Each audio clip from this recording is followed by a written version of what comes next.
The Olympics brings together the people of the world in harmony and friendship and peace to celebrate what is best about mankind.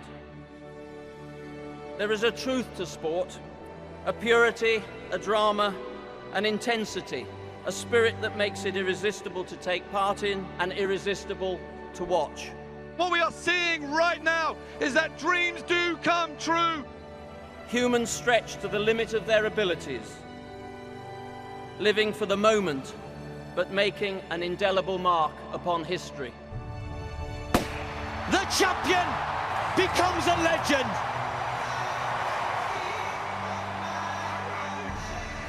Those of us who came to watch witnessed moments of heroism and heartbreak.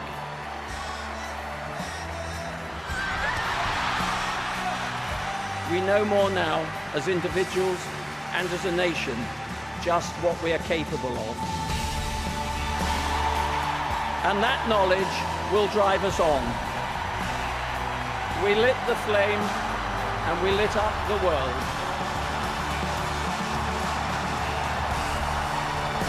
There are some famous words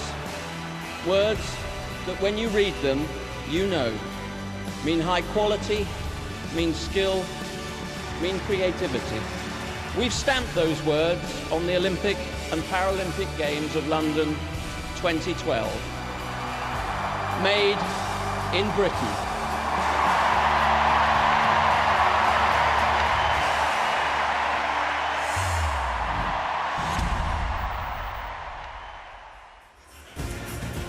Well, if that hasn't got your pulse racing and your juices flowing, I'm not sure what will this beautiful Friday evening. Welcome to the Muller Anniversary Games 2016, now on the 27th of July 2012. The opening ceremony of the London Olympics was held here so memorably, and it just feels like yesterday, doesn't it? It's gone in the blink of an eye, and in 2 weeks' time, we'll all be enjoying the opening ceremony of the Rio Olympics with the eyes of the world watching Brazil. But for tonight, the legacy of London is here for all to see. A packed stadium, 38,000 people expected here, and a cracking atmosphere. The athletics is set to be scintillating. Usain Bolt out on the track at 10 to 10 tonight to evoke even more of those 2012 memories. Alongside me as we kick off this one, Michael Johnson and Denise Lewis. Michael, welcome back to London. First time in the stadium since 2012. Who are you looking out for tonight? Oh, it's great to be back, and certainly looking out for Bolt tonight. First race, first 200 meters of the season after the injury, which he says he's fine, but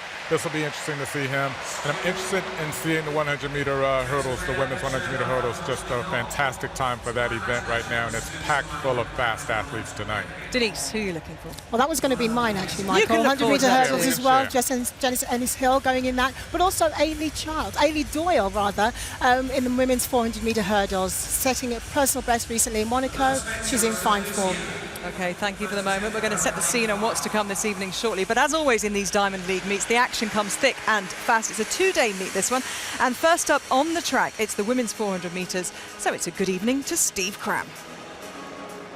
Thank you, Gabby. Lots to look forward to. 400 gets us underway, and we'll put you in the capable hands, very capable hands of Andrew Cotter. Yeah, good luck, everyone. Well, there is the starting lineup, and 4 British athletes in there, 3 of whom are competing in the individual 400 in Rio, one of whom, Anika Noura, who's not, perhaps with a point to prove in lane 1. She'll be in Rio in the relay, but strong athletes in lanes 4, 5, 6, 7. So you've got world-class athletes and British athletes who are trying to get up there. There is Anika Noura. I think no doubt she thought she'd done enough. Bronze at the European Championships, where she edged out Christina Hurrigu, but no sparkling times this season. Hasn't managed to get below 51 as she did last year. Emily Diamond's improving a lot after last year for her was ruined by injury.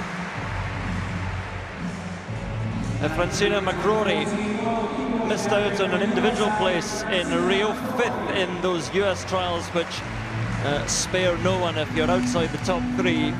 Floria Gay of France, silver at the European Championships in Amsterdam at the start of the month, behind Italy's Lavagna Greno.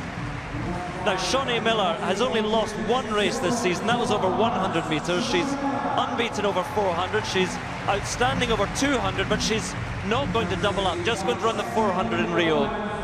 Natasha Hastings, 3rd at the US trials, behind Alison Felix and Phyllis Francis.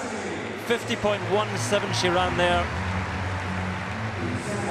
Stephanie Ann McPherson, the Commonwealth champion from Glasgow a couple of years ago, 5th and 4th at the last 2 World Championships. She is the Jamaican champion this year. And again, this stadium, this local stadium, will rise to Christina Houragou. Missed the trials with a virus, and that threw it all up in the air. Seren Bundy-Davis, the youngest in the lineup, finished second in the UK Championships.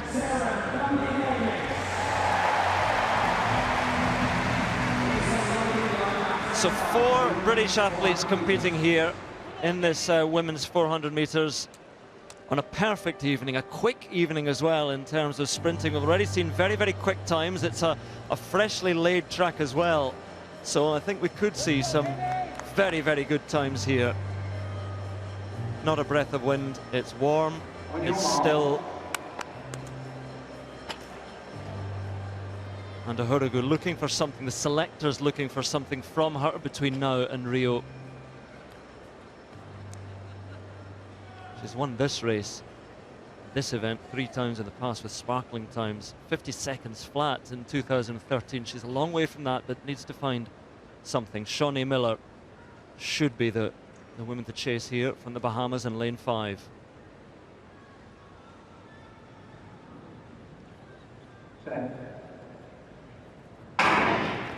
Anika Anura in lane 1 trying to chase down Emily Diamond in lane 2. And we'll see how Christina Houragou paces herself out in lane 8, just inside Seren Bundy-Davis, but it's very quick so far from Natasha Hastings, the bleach blonde hair there. Shawnee Miller, long stride, chasing her down the back straight, and Stephanie Ann McPherson just outside, just squeezing up alongside Christina Houragou at the moment. And Houragou, does she have anything left in the final 150 metres? Seren Bundy-Davis beginning to lose just a little bit of pace. Anika Anura right on the inside, a long way to go, but it's Hastings and Miller side by side, and Miller now puts the squeeze on and strides clear of Natasha Hastings and of Stephanie Ann McPherson. Shawnee Miller, Christina Houragou in 5th place at the moment, trying to get there. Francina McCrory in 4th, but it's Shawnee Miller, an exhibition of 400-metre running. Look out for the time from Shawnee Miller, 49.57, quickest in the world this year. She brings home Stephanie Ann McPherson in 2nd, Natasha Hastings in 3rd, but they were a long way adrift. And she takes the world-leading mark from Alison Felix. You're very welcome. What a run that was from Shawnee Miller. We're saying she's going so well in the 200 as well, but she's focusing on the 400 in Rio, and you can see why. Yeah, and I think she really needed that to, she's going to have to take on Alison Felix. Christine finished the best of the Brits, which I think would be the least she would have wanted today. So Christine in going a few steps towards vindicating her selection, definitely. And running a season's best to boot. We'll give you details of that in a second. But I think Shawnee Miller, this is her 3rd Diamond League win. She's learning to win in this event, learning to run a race well. There was almost 2 different races here. From her lane out, they all went through the first 200 much quicker, but she was the only one really who maintained well. Look at this down the home straight. She's hurting here, head's gone back a little bit. She's moving those arms, trying to keep the knee pick up. She's a lovely looking runner, Shawnee Miller, and I still think there's a massive amount of potential for her in this event. But this shows that she is ready to take on Alison Felix. That sentence is a tough one, but no, she's right there. And that was a really good performance here tonight. But she is, like Alison Felix, a great 200, 400 runner. Felix is not going to be there in Rio in the 200. She just missed out in the US trials, but Shawnee Miller has well, it's a bit of a shame that she's not going to be doubling up, focusing on the 400, she says. The final decision has not been made yet, but Michael Johnson, hugely impressed, I'm sure, with Shawnee Miller. Absolutely. I mean, the 200-meter speed that you guys have been talking about, we saw it here with her coming off the bend with 100 meters to go, just so far ahead of everyone else, looking very relaxed. She benefited as well from the very, very quick pace set by Natasha Hastings. And Natasha Hastings always runs a fast pace, as she should, and it got her a third place here tonight. It got her a third place at the U.S. Championship, so that she's on that team. But Shawnee Miller, fantastic performance here. This sets up an amazing race between Shawnee Miller from the Bahamas and Allison Felix, who is also a great 200-meter runner, defending Olympic champion in that event. So now two athletes over 400 meters, both choosing, at least in the case of Shawnee Miller, choosing not to run the 200 meters. Allison Felix just missing out on the team for the U.S. But both now focusing on the 400 in Rio. It should be a fantastic matchup between those two. Well, Christine, I was not impressed with Christine's run here. I think, you know, as Andrew and Steve both said, she did enough to sort of vindicate her position, but she's got some work to do between now and Rio. The one thing that I didn't see from Christine that you normally see is some great lift at the end of the 400 meters, and you can see the look on her face here, a little bit of struggling over this last 40 meters or so. The good thing about that is that's one of the easier things to work on over the next few weeks, is just working on a little bit of speed endurance.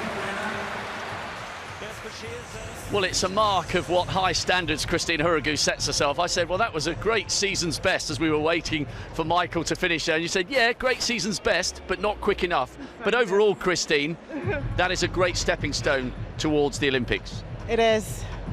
And I don't want to be the one to complain, but no, it's progression, but I kind of want it a little bit sharper today. This is a bit of a homecoming for you, wasn't it? You made good on your pledge after London to visit every primary school in the area, and I think you've just about done it. No, I'm not finished. There's a lot of schools and there's only one of me. So it's taken so it's been a long graft, but I mean, I can keep doing it forever, can't I? So it's fine. But looking at the way you came through the rounds at the Europeans and the fact that you have secured a season's best, on so many occasions we have seen you run your best times exactly when it counts. So the trend is looking good, isn't it? It is, but it's not as easy as it looks. I don't just turn up and decide to run a season's best. It's a lot of work, and this season's been a lot of work. It's been really, really hard, but we push on. That's life sometimes. Sometimes it goes to plan. More often than not, it doesn't go to plan. We have to work what you've got and try and make the best out of it. Thank you, Christine. See you in Rio. Thank you. See you later.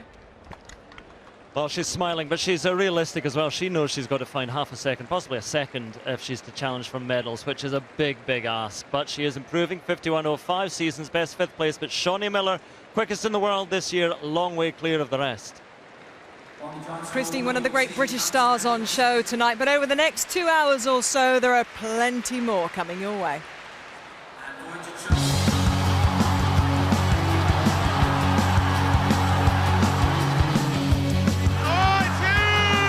It's a great performance by her. Super run.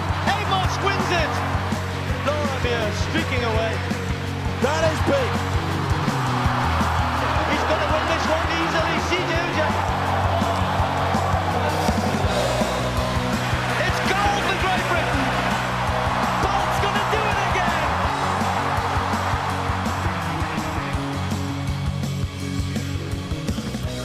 Well, we know they're running quick out there on that track tonight. Perfect conditions. So let's see how the men get on. It's the 100-meter heats coming your way. Steve Crabb, take it on. Yeah, really mouth-watering couple of races here, and hopefully a good final later on. Top three will go through. Plenty of British interest. James Dasaolu there, the British champion, of course, cementing his place in the team for Rio. Most people in this race are going to Rio, with the exception of Michael Frater and Isaiah Young. Everybody else is going. So we've got CJ Uja's going to go in 2, Mike Rogers, United States, and 3 will be part of their relay team.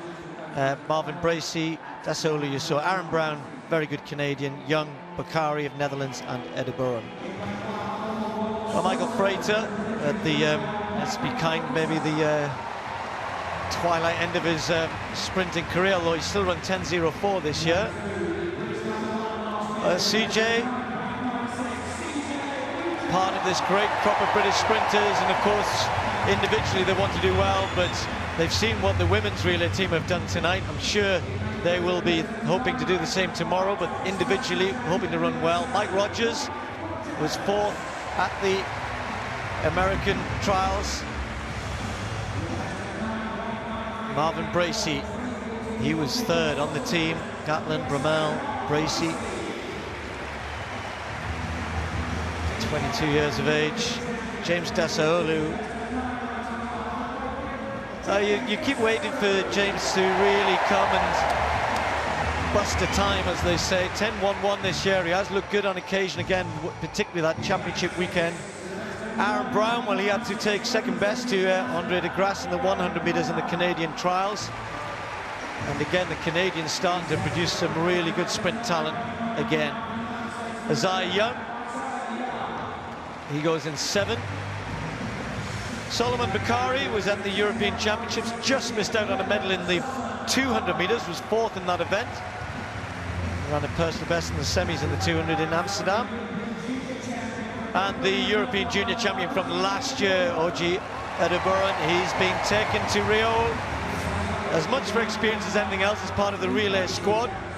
And what an opportunity that will be for the 20-year-old, but a great season again for him. And a big talent. So top 3 to go through. Rogers there with the headband as ever. Desaolu, CJ Ujah in 2. Aaron Brown not in that picture there, but watch for him in 6. Bracey right in the middle.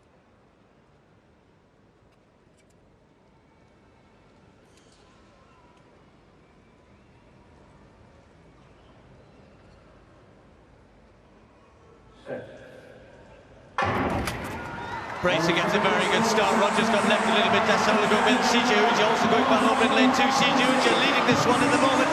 Ujah might just hang on for the win, and he does. Bracey definitely second. Tight for third. 10.15. Well, CJ got a great start, and he got a meter and a bit, Colin, and then a bit of pressure at the end. But he hung on well. It is only a heat. I say only a heat, but these guys are pretty much having to run flat out to try to qualify here. He's definitely through. Bracey through. We're waiting for the photo finish. It's coming up as Rogers at the moment. Yes, Steve. I was just going through the whole list here, Steve, and there's 7 athletes in this lineup who are going to Rio. So let's get a little bit of the quality of this lineup. This is not an easy heat. People have to work really hard to qualify. And CJ Ujah did it so well, that he exploded out the blocks. He treated this race with the respect that it was due to it. This world-class, classy athletes running here, so he produced what was necessary. Good start, a good mid-phase, and just hang on there to take this first heat. I'm a little bit surprised about the time. I thought it may be a little bit swifter, especially with the quality of the field, but hey, it's about qualifying. No, I'm looking at that. I mean, great run from him, but I think there's a few people who really didn't run very well there. I mean, look at Aaron Brown. Absolutely nowhere here. Got out well, didn't do anything. Desaolu doesn't come on. Young tries to get there and just about makes it, but he might be quick enough. 10.21 for him in 4th in this sort of field. The guys in the next heat, they could get 5 or 6 go through if they go a bit quicker. No, you're absolutely right. They'll be rubbing their hands together, perhaps allowing that a little bit of more of a bit of relaxed run by them. But you know what? There's 8 of them who've qualified for the Olympics in the next one, so they've all got to switch on. They've all got to be ready. Well, Bracey got out well, just about hung on. Rogers is the one who sneaked through for 3rd, just cleared up here. But CJ Ujah into the final and looking very good indeed.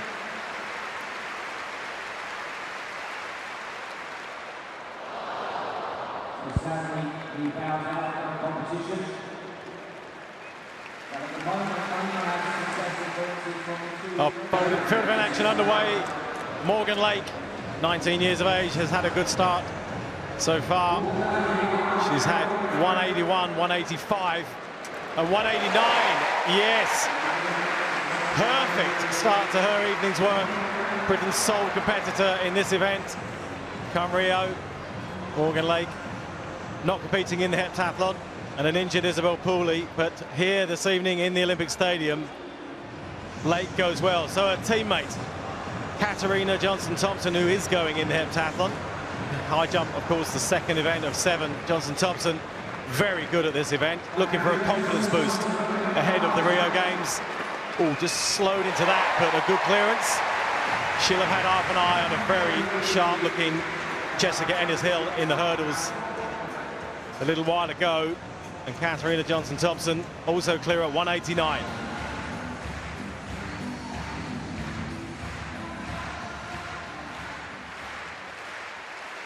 Where's Crammy gone? Oh, that can't be. No, he's still here. You are funny. I thought it was Michael had just snipped out to the loo. You never know. OK, well, if you weren't watching on the red button a little bit earlier this evening, you missed something very special indeed.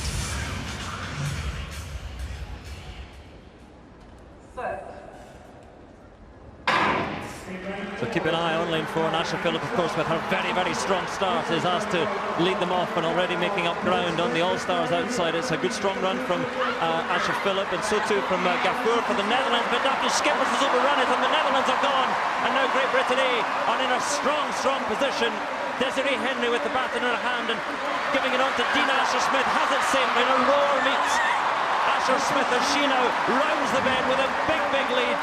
And looking for the safe final handover. They're almost side by side, but the baton is in the hands now of Daniel Nita, and it's going to be a big victory for Great Britain A. Great Britain B back in 4th place at the moment. Victory though in the time, 41.82. It is quick. Well, a couple of those changes were safe, a couple were very good, but it all adds up to 41.81. That lays down a marker ahead of Rio. That was outstanding by the Great Britain A team. We know that they're phenomenal individual sprinters. We've seen it on many occasions. They all come together wonderfully well for the team, and they should be really proud of what they've done. Look at that, 41.81 world lead. Tremendous performance, and that's got to be one of the fastest times of all time. New national record, meet record, world lead. What a time to do it. And Denise, you don't get many opportunities, do you, as a quartet, to really have a good old practice in front of a massive crowd in what feels like a championship environment. Exactly, but these girls are well drilled. They have worked together. A lot of investment has gone into our relays, let's face it. But, you know, I liked this relay. I like this quartet. All of them are hungry for victory. And remember, young Daryl Nita, who finished 2nd in the trials on leg 4. Just what a homecoming for her to be in this environment and to be utilising and be part of such a great quartet. Let's have a little closer look, Michael, and analyse it for us, if you will. Absolutely. I think that this was, you know, just a phenomenal performance. Obviously, they would have been very motivated. Great start out of the blocks here. Very good start. We always know that Asher Phillips is a great starter, but this is all about the changeover. So watch this one here, just about as clean as you can get there. No wasted motion. They actually stretched that one out. That was probably the most aggressive changeover of all of them in this race. Again, very clean there. Nice, crisp changeovers there. Dina Asher-Smith, a great bend runner. But this one is a lot more safe, and you'd rather err on the side of safe. Now, this gives you some room for improvement, which will need to happen between now and Rio. But this was just a fantastic run by this team. Some very young athletes, all working together here, all motivated coming into this game, to this championship, I'm sure. The thing that I think that really they should take from this is that the changeovers are going to be key. The speed is there. I mean, that's what I saw in this, a world-leading time. The speed is there. That's not why people lose relays. They lose relays because they screw up the changeovers. So that, you've got to drill that between now and Rio, because what this says is you got an opportunity to get a medal. It could be any medal with a time like that when you look at the rest of the world. So focus on making sure you don't screw it up. That's the main thing. You can't just, you know, speed is there. They have the speed. Some of the other teams are, I guarantee you, one of the big teams, Trinidad and Tobago, Jamaica, U.S., probably U.S., is going to drop their baton. I guarantee you that's going to happen. That opens up, you know, more opportunities. But the other thing, too, and I haven't seen this in a while, all of those teams could get the baton around, and this team could still medal. That's new. I haven't seen that before. Okay, I thought you were going to put the dampener on it and tell us that the US team were going to be, you know, the team to beat, which they are. They are one of the teams to beat, and not to get too excited. But you allowed us a moment of excitement there. Thank you. Okay, let's head out for the fast men now. It's the second heat of the 100 metres for the men. A few clouds over there, but they are keeping at bay at the moment. And again, very, very good conditions. I think that's why we were slightly surprised at the times in the first heat that they weren't quicker. Only CJ Uja winning it, really, Steve said, was around about par, around about his handicap. The rest of them were beyond that. Adam Jamili was supposed to be going in the second heat, but he's been struggling a little bit with the cold last week. He's just going to run the 200, which is just about the showpiece event this evening, after all. Yeah, big chance for the men in this second heat, because that's the result from the first one. 10-1-4, 10-1-7, 10-1-9 for CJ Uja, Bracey and Rogers, and then Isaiah Young, 10-21. Few disappointed athletes, I reckon, in lower down that list. Yes, James Dasolo at the moment you saw there with his 10-24 is the last of the fastest losers at the moment. This the lineup. Akeem Haynes comes in for Adam Jamili, but Jimmy Vico, interesting to see how he goes. Richard Kilty and Harry Akins-Ariti go for Great Britain in this one.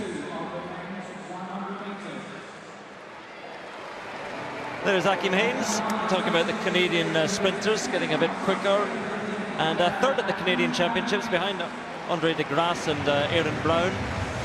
10-1-6 he ran in the semi-finals of the Canadian Championships. Julian Fort is, well, he's running the 200 for Jamaica in Rio. He's third in the trials there behind Johan Blake and Nicol Ashmead. Slightly stronger over the longer distance. Kim Collins. I just feel you have to mention his age, but I'm not going to. Had his Olympic selection confirmed on Wednesday, has made up with the governing body of St Kitts and Nevis. Hugely popular. Interesting to see how he copes if he goes through here, because he has a tendency sometimes to cramp in when they're round after round, so look out for that. Chirandi Martina, European champion. And Jimmy Vico, you never quite know, that's the slogan. He can run brilliantly, almost as fast as anybody in the world. 9.86 this season. Let's see if he can deliver tonight. Richard Thompson of Trinidad and Tobago, silver medalist behind Usain Bolt in Beijing, now getting ready for his third Olympics. Now Richard Kilty actually has the quickest time of all the Britons this year after 10.01 in Hexham last weekend, but didn't qualify for the individual. He'll be there for the relay in Rio. Harry Akins-Ariti, 10.08 in Loughborough last week. So Kilty and Akins-Ariti both running quick times last week. He'll be part of the relay squad as well in Brazil. And Everton Clark of Jamaica, not going to the Olympics. It's a tough school, the Jamaican sprint qualification of the trials. 10.08, only good enough for the semi-finals in their trials.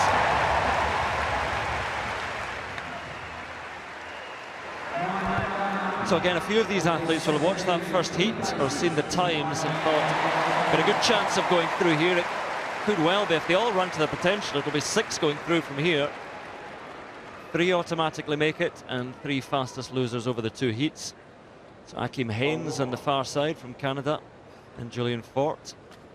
Kim Collins, he's 40. Sorry. Chirandi Martina in lane 4, Jimmy Vico in lane 5, Richard Thompson in 6, Richard Kilty in 7, Harry Akins-Ariti in lane 8, and Everton Clark of Jamaica in lane 9.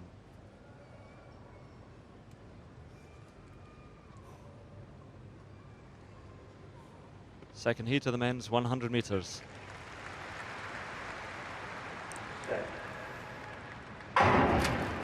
Cleanly away, and Jimmy Vico trying to keep pace with Chirandi Martina at the moment. Kim Collins moving along so quickly. Vico trying to get back alongside, and here comes Jimmy Vico powering his way. Julian Fort is there as well. Vico, 9.97. Said you never know with him, but that was impressive. Jimmy Vico strolling across the line, just easing down a little bit. 9.97, and the times there certainly look more impressive than those of the first heat. Vico takes it roundly down to 9.96, and he'll be tough to beat tonight. He may well be a strong contender in Rio. Yeah, he's been in very good form this year, and you know, he's starting well. And you always get the feeling with Jimmy Vico he needs to do that. Not as good as Kim Collins, mind you. At the age of Kim, he's still got electric reactions, gets out well. But look at Vico, he's so strong now, isn't he? And drives all the way through here. 40 coming through, and Sharandi Martina probably get the third spot. Richard Kilty very close to fourth here, and I think he may well qualify for the final with that. He's looking across, isn't he? And just gets ahead of Kim Collins, and the two of them certainly running quick enough. So well done to him. He's going to be in the final. Look at Collins, really drives out so fast. It's great news for him that he is going to games. He deserves that. But yeah, Jimmy Vico, I just don't know how much more there is for Jimmy Vico, Andrew. You know, you just get the feeling he's always on the limit.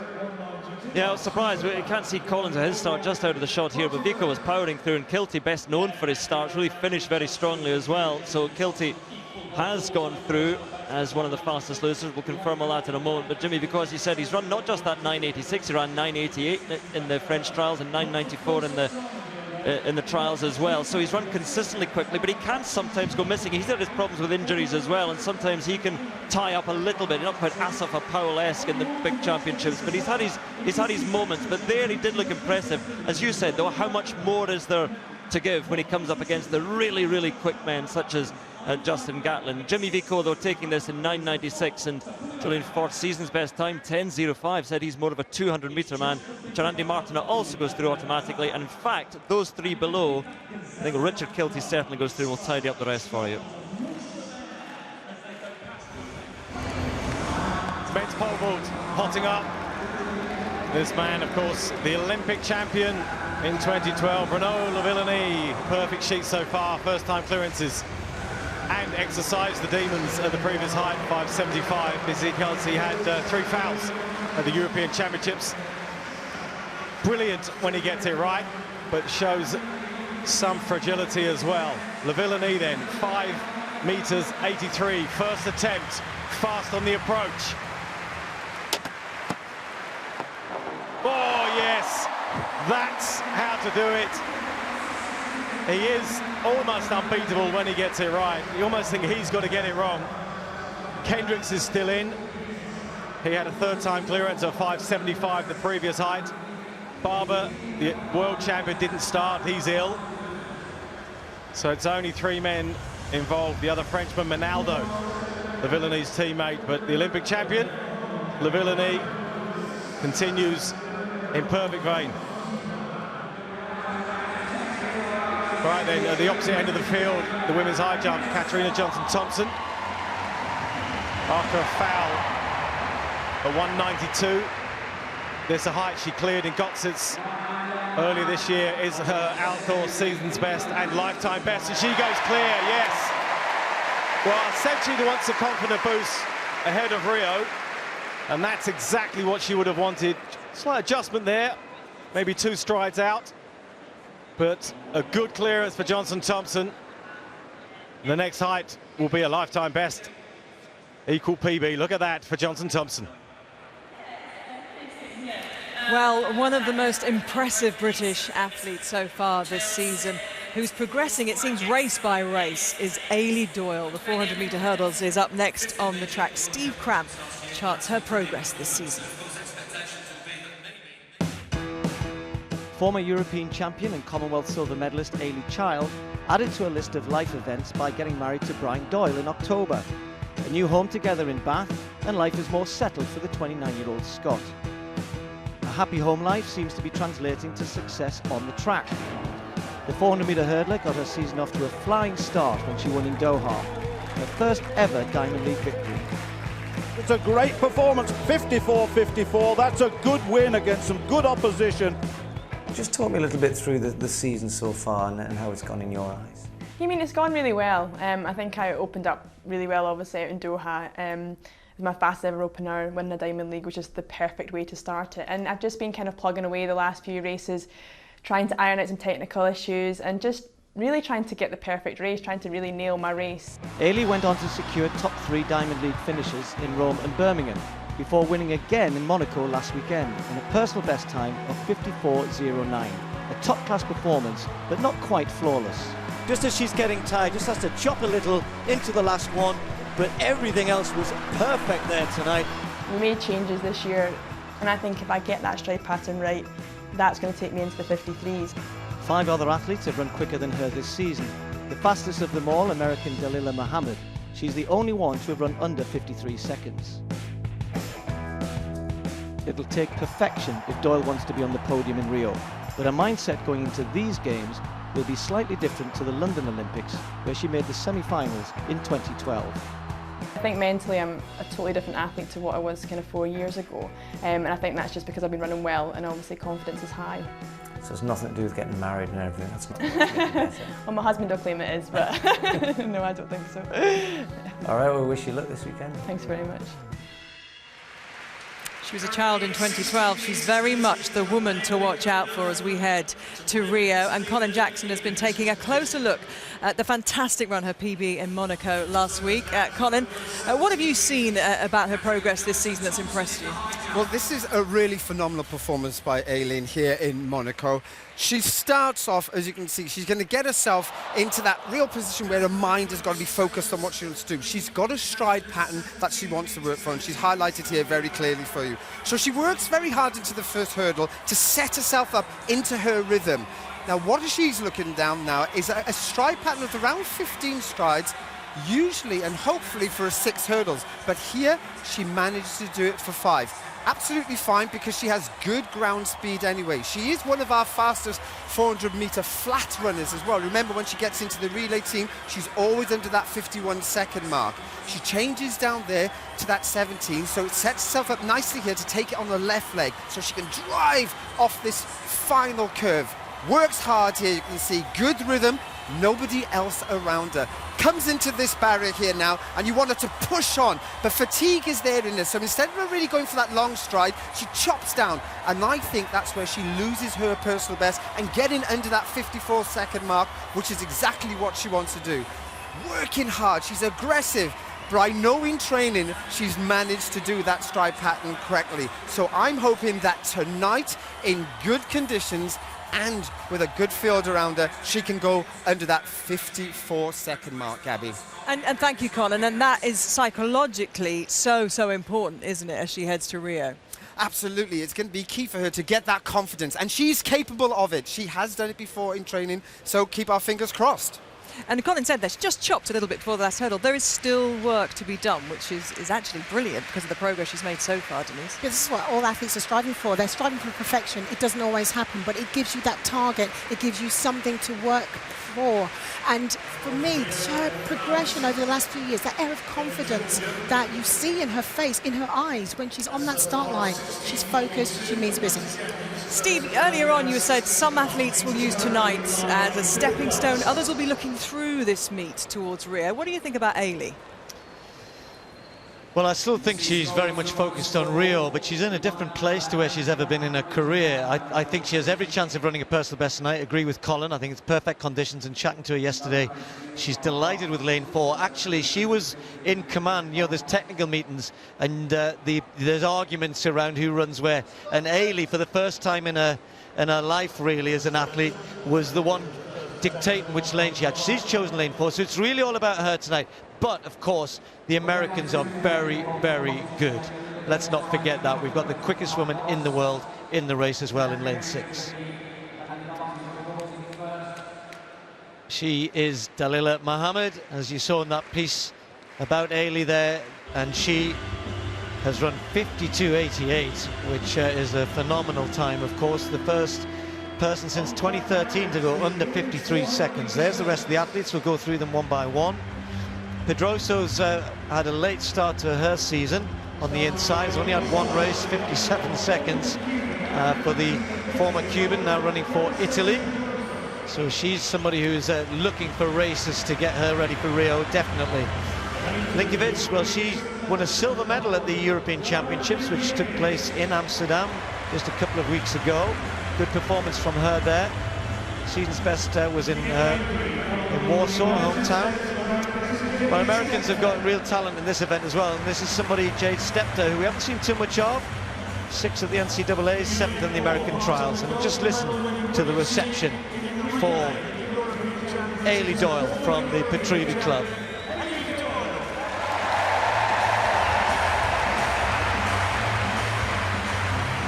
Two wins in the Diamond League already this year. Will this be a third in front of her home crowd? She will have to beat these two very good Americans. Shamir Little, who's still only 21, is a real talent. Silver medal in Beijing at the World Championships last year. But got it horribly wrong at the American trials. Not this young lady. The three who will represent the USA, Mohammed, also Ashley Spencer, and a 16-year-old Sydney McLaughlin made it through, breaking the world junior record behind Mohammed, who certainly led the way in the American trials. Sarah Slutt-Pedersen, the European champion from Amsterdam, great season last year for the Dane, just missed out on a medal in Beijing. Wenda Nel, very experienced South African, trailed in fourth. Well, everyone was trailing in behind Eilidh Doyle in Monaco. Lauren Wells has actually been running very well. Lauren Wells, the Australian, hasn't had the chance to get into many of the big meets. Is actually unbeaten in her 400-meter hurdle races right throughout the season. So Dalilah Muhammad won a silver at the World Championships in 2013, had a real problems in 2014, 2015, really back to her best. And if she can produce anything like her best, that will be very difficult for Eilidh Doyle to get on terms with. And I was in that interview with Eilidh, I was saying, you know, are you this idea of sticking to your stride patches, that's what I have to do now. I just have to concentrate on myself. If I get this right, I'll run under 54 seconds, as Colin suggested. And once you start running 53, then you really are competing with the likes of Mohammed. So let's see if she can do that tonight.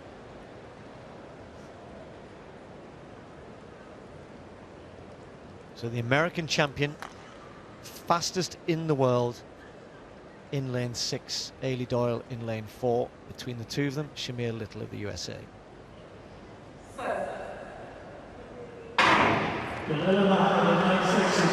It's all about rhythm, all about hitting those stride patterns, not worrying about what's going on around you, and then try and be competitive in the home straight. But you can see how quickly in lane 6 Dalilah Muhammad has gone off, and this is what Eilidh has to do, not panic here, not get drawn into a race with her, stick to her race, and she's going pretty well through this first 200 metres. In fact, may well have risen first there. Muhammad is just coming back to them. Shamir Little and Eilidh Doyle right there, and Colin Jackson's climbing alongside me. She's hitting this right. Now it's about strength here, holding it together. Muhammad, the American champion, Shamir Little and Eilidh Doyle, just about a metre or two between the three of them here. The crowd really trying to help the Scot, who's coming on strong here. Muhammad into Lacan. Oh, she just had to check Eilidh Doyle, and Nel is coming through, but Muhammad streaks away in the end, and also Pedersen coming fast, 53.92. It was there. It was like Monaco until that last hurdle. Then she had to check, lost more momentum this time, and I would suggest, Colin, that's because of what was going on ahead of her in Monaco. Even though she lost a bit of momentum, she came off the last hurdle well. She almost stood still this time. Muhammad was really good off the last hurdle, but she was struggling in a couple of the two hurdles before that. And then this young lady here, the European champion, finished very strongly as well. Do you know, were we expecting too much, Colin? No, I think she's qualities. There's still a lot of things that she can do. But what I really hope that she'll get from this, Steve, is the real difference that it does make when you chop back.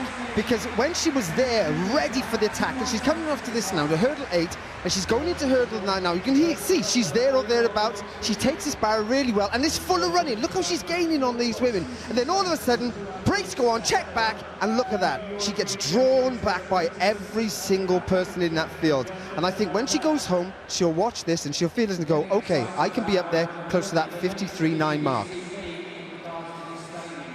Well, there were two good performances from Sarah Peterson and Wenda Nel, who both run season's best in this race. As you said, they just come off this last hurdle, they get it right, hit it right. Mohammed is good. I mean, I think, obviously we'll speak to Eilidh in a second, but let's talk about the American. I mean, she is the fastest in the world this year, and that wasn't the best race we've seen from her, but she's still came away with a win. From here on, she knows she's under pressure, but watch her take this last flight of hurdles, over it, and then look how quickly she moves away from the others. We've got to remember that she has run a second faster than when she just produced this, Steve. So, you know, when we talk about equality, she has gone under 53 seconds. So this American, of course, is full of running, but you can also see that she's vulnerable. She's running that 53 mark. She's vulnerable. Well, it's a mark of how far, Eilidh, you've come, that we're talking with a little bit of disappointment about 54.7, but up until that stumble on the last barrier, that was a great race. There's loads to work on.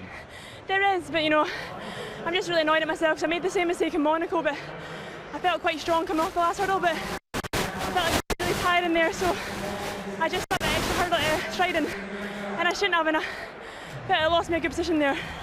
But it's been a great season so far, and you still have time to work on that last barrier and get that stride pattern correct for Rio. Yeah, exactly. I mean, it's been a hard few races recently, so hopefully I can go back into a bit of training and iron out those mistakes for Rio. Well, see you in Rio. Good work tonight. Thanks very much. Cheers. Just one more word on Dalilah Muhammad, Colin. You know, she's got good speed as well, doesn't it? You know, hasn't she? And yeah, hurdles well here, but to me it was just really impressive this last 30 metres. She's a lovely rangy runner, Steve. She's very relaxed, she's very loose in the way that she flows, and I think when you're a high hurdler, if you can remember way back in the days of Edwin Noses, he used to just flow over the barrier, very liquid. Muhammad is very similar. So a really good win for her, continuing what is a very good season. Good to see her back to this sort of form. 53.9 her winning time. 2 seasons best for Sarah Peterson and Wenda Nell. And Ailey Doyle with 54.70 in 4th. Well, Morgan Lake, at 19 years of age, has 2 fouls at this height of 192. She's just seen her teammate, Katarina Johnson-Thompson, go clear. And this, a third and final attempt. Lake, competing in the high jump in Rio, could do with this clearance. Oh, she gave that an absolute rattle. You could hear how hard she knocked that, but it stays on. And Morgan Lake has a new season's best by a centimetre. Ahead of Rio, that's a great jump. Knocked it with her shoulders. Crash bang wallop of a jump, to be fair. But it's a clearance, season's best. But down at the other end of the stadium, it's taken about an hour and a half, but the cream has risen to the top. Just 2 men remain. Sam Kendricks and this man, Renaud Lavillenie, world's #1 and 2. Lavillenie, a flawless card so far, as you can see. The bar is at 5.90 meters. He's jumped over 6 meters in this stadium in the past, 5.97 to take the Olympic title. But this, at first attempt at 5.90, is a good one. He knows that that will be enough, it would seem, for victory this evening. Maybe. That comes down to Sam Kendricks. We have seen him knock the bar off, so Kendricks will have to jump higher due to countback. But Lavillenie, flawless so far this evening. Talk about confidence boost, that's what it's all about ahead of Rio. Clearance by some margin as well for the Frenchman, the flying Frenchman, indeed. And that's what it means to him.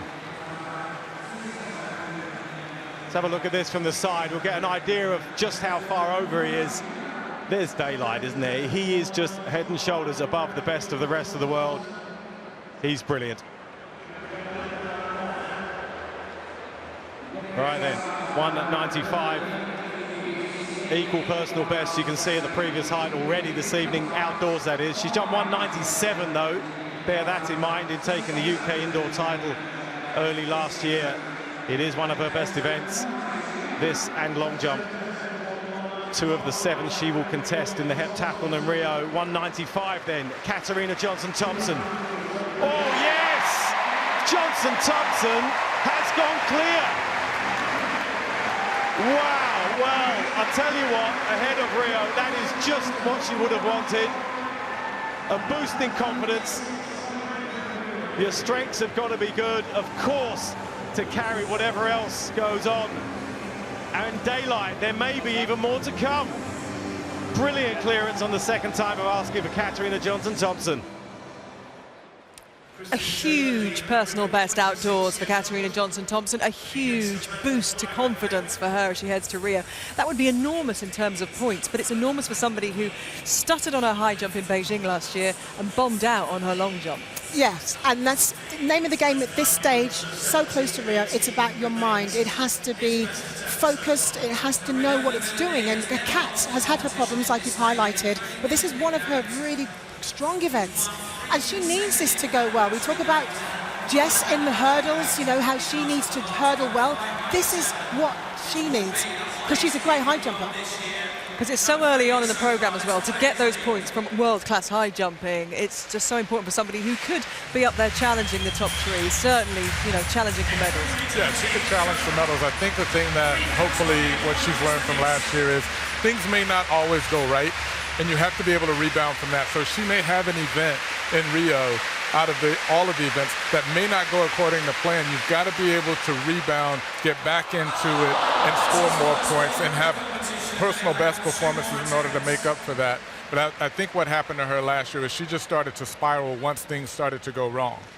As you can see, the start list for the men's 800 metres is there. So let's head out to Andrew Potter, who is your commentator for this one. Yes, Charlie Grice going for Great Britain in this one. Better known as a 1500-metre man, but trying a few things out here. Neither of the two British 800-metre men in Rio. Elliot Giles and Michael Rimmer are here, but look out for Boston Rotich, the leader of the Diamond League. Nigel Amos, silver medalist, here 4 years ago behind David Rudisha. And Bram Som is, well, he's a professional pacemaker, European champion 10 years ago in his own right, but spends most of his time pacing in the Diamond League and does it very well. Nigel Amos of Botswana withdrew from the 800 in Monaco last week. Has struggled a little bit with injury this season, so we're looking to see what form he's in. Still 22, he's 18 when he finished just behind Rudisha here. Ferguson Chariot Rotich, the diamond race leader after wins in Shanghai and Stockholm. Second in Eugene to Boris Berian. Second at the Kenyan Olympic trials as well to Alfred Kipketer. Pierre-Ambroise Boss can blow a bit hot and cold. Only fifth at the European Championships behind Kashot and Lewandowski and Giles and Tuka. But has some very impressive runs as well this season. So too Brandon McBride, youngest in the lineup, regularly below 145 this season, the Canadian. Shading of lanes for Charles Jock. What a story for him and his family to reach this point. Sudanese refugee and now in the United States team for Rio. Tymon Coopers of the Netherlands likes to take it out quickly. Eric Sawinski suffered in those US trials, came unstuck and will not be there in Rio. Slightly more consistent than Charles Jock throughout the season. Charlie Grice sharing a lane here with Jeff Risley, the Australian. Grice coming off that very impressive run in Monaco, 3:33.60 in the 1500 there. A good challenge for him to get involved in an 800 metres race. And Mark English of Ireland, it goes on the inside. And there is Ferguson Chariot, better known as Ferguson Chariot Rotich. On your mark. So he should be the man to beat here in the men's 800 metres. And Boss just inside Rotich. Nigel Amos in the orange shirt just outside. And Bram Som on the far outside has been asked to take them through in 50 seconds to 400 metres and then about 1:16 to 600. And we'll see how quickly they go. Who can forget that wonderful, wonderful race on this track 4 years ago when Rudisha was the pacemaker and the winner. And they all strung out behind him and all went to lifetime best times. And just a bit of a gap from Som to McBride at the moment, the young Canadian who's following closest. Well, Bram Som doing the job that he's been asked to do, pacing them along, but there's not much interest in that. And there really can't be. 3 weeks before the Olympic Games, it's not about running fast times, it's just about establishing where you are. You look at the outside, Rotich, the Kenyan, who beat the great David Rudisha into third place in the Kenyan trials. And I just wonder, this is a man we're going to be looking at in a few weeks' time. Charlie Grice, who's impressed so far, using this race as a springboard for his Olympic 1500-metre attack. Bram Som doing well, McBride following, and then down the back straight, Charlie Grice starting to run well as Boss of France takes over.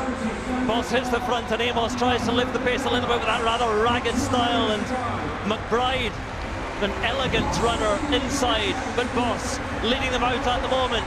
McBride and Amos in close contention. Charles Jock all the way at the back, and Charlie Grice is beginning to labour a little bit. But here comes Boss.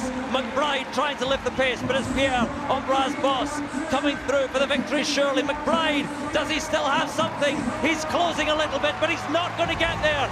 And Boss hangs on just from McBride. And Chariot Rotich came through, Amos in 4th place, but Pierre-Ambroise Bosse, well, he was closest to the pacemaker. When Son steps aside, he took it on.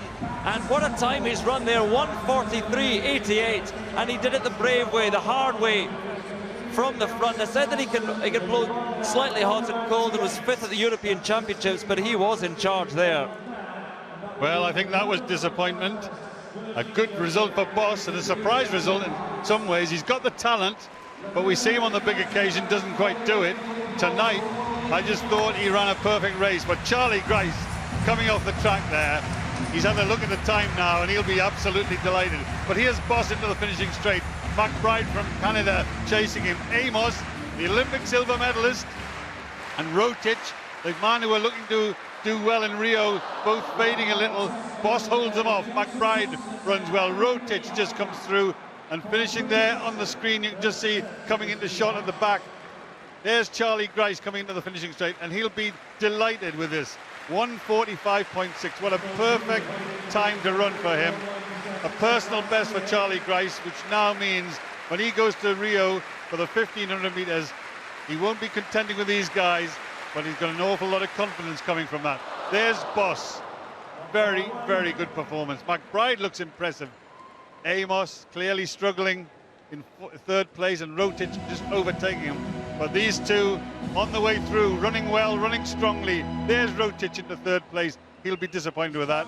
But there they come through, and there's Charlie Grice, about 8th place, but for him, a terrific performance. And I think that's the way you want to go. That's a perfect night for him. Bosse wins it. McBride is 2nd. Surprises behind. For me, the run of the night, and a great one for Great Britain. Charlie Grice, 1:45.6.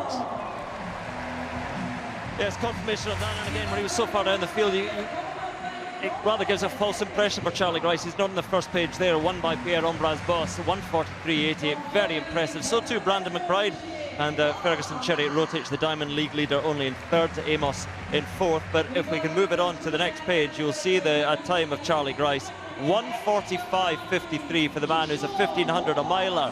And here in the 800 metres, he shows the pace that he has, and he will go to Rio in very good heart. Well, at 9:15 tonight, it's the final of the women's 100-metre hurdles. A little earlier, we had 2 heats, and Olympic and world heptathlon champion Jessica Ennis-Hill went in the first.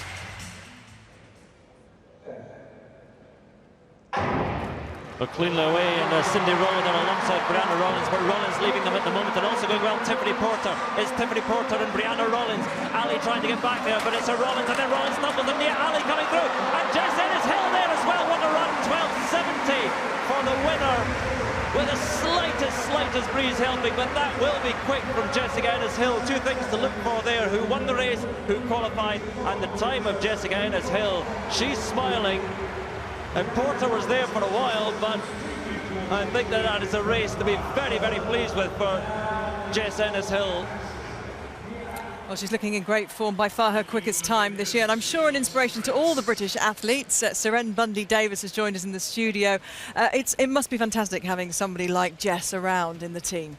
Yeah, it's great being able to watch her since 2012. It's just really inspirational for the younger athletes to see someone performing so well, especially after having a baby. So, yeah. Well, let's talk about you and your performance tonight in that 400 metres. I've got a man here who knows a thing or two about 400 metre running, so should we let him have a little look at your race? Michael? Yeah, so I think, tell us about how you felt about the race tonight personally. You were out in lane 8. That's a tough place to be. How did you feel about that, and was it nerves knowing what you've got lined up behind you? Yeah, I think in lane 9 I was always going to be out on my own. I kind of had to run my own race, but I knew the girls were probably going to come up at me at some point.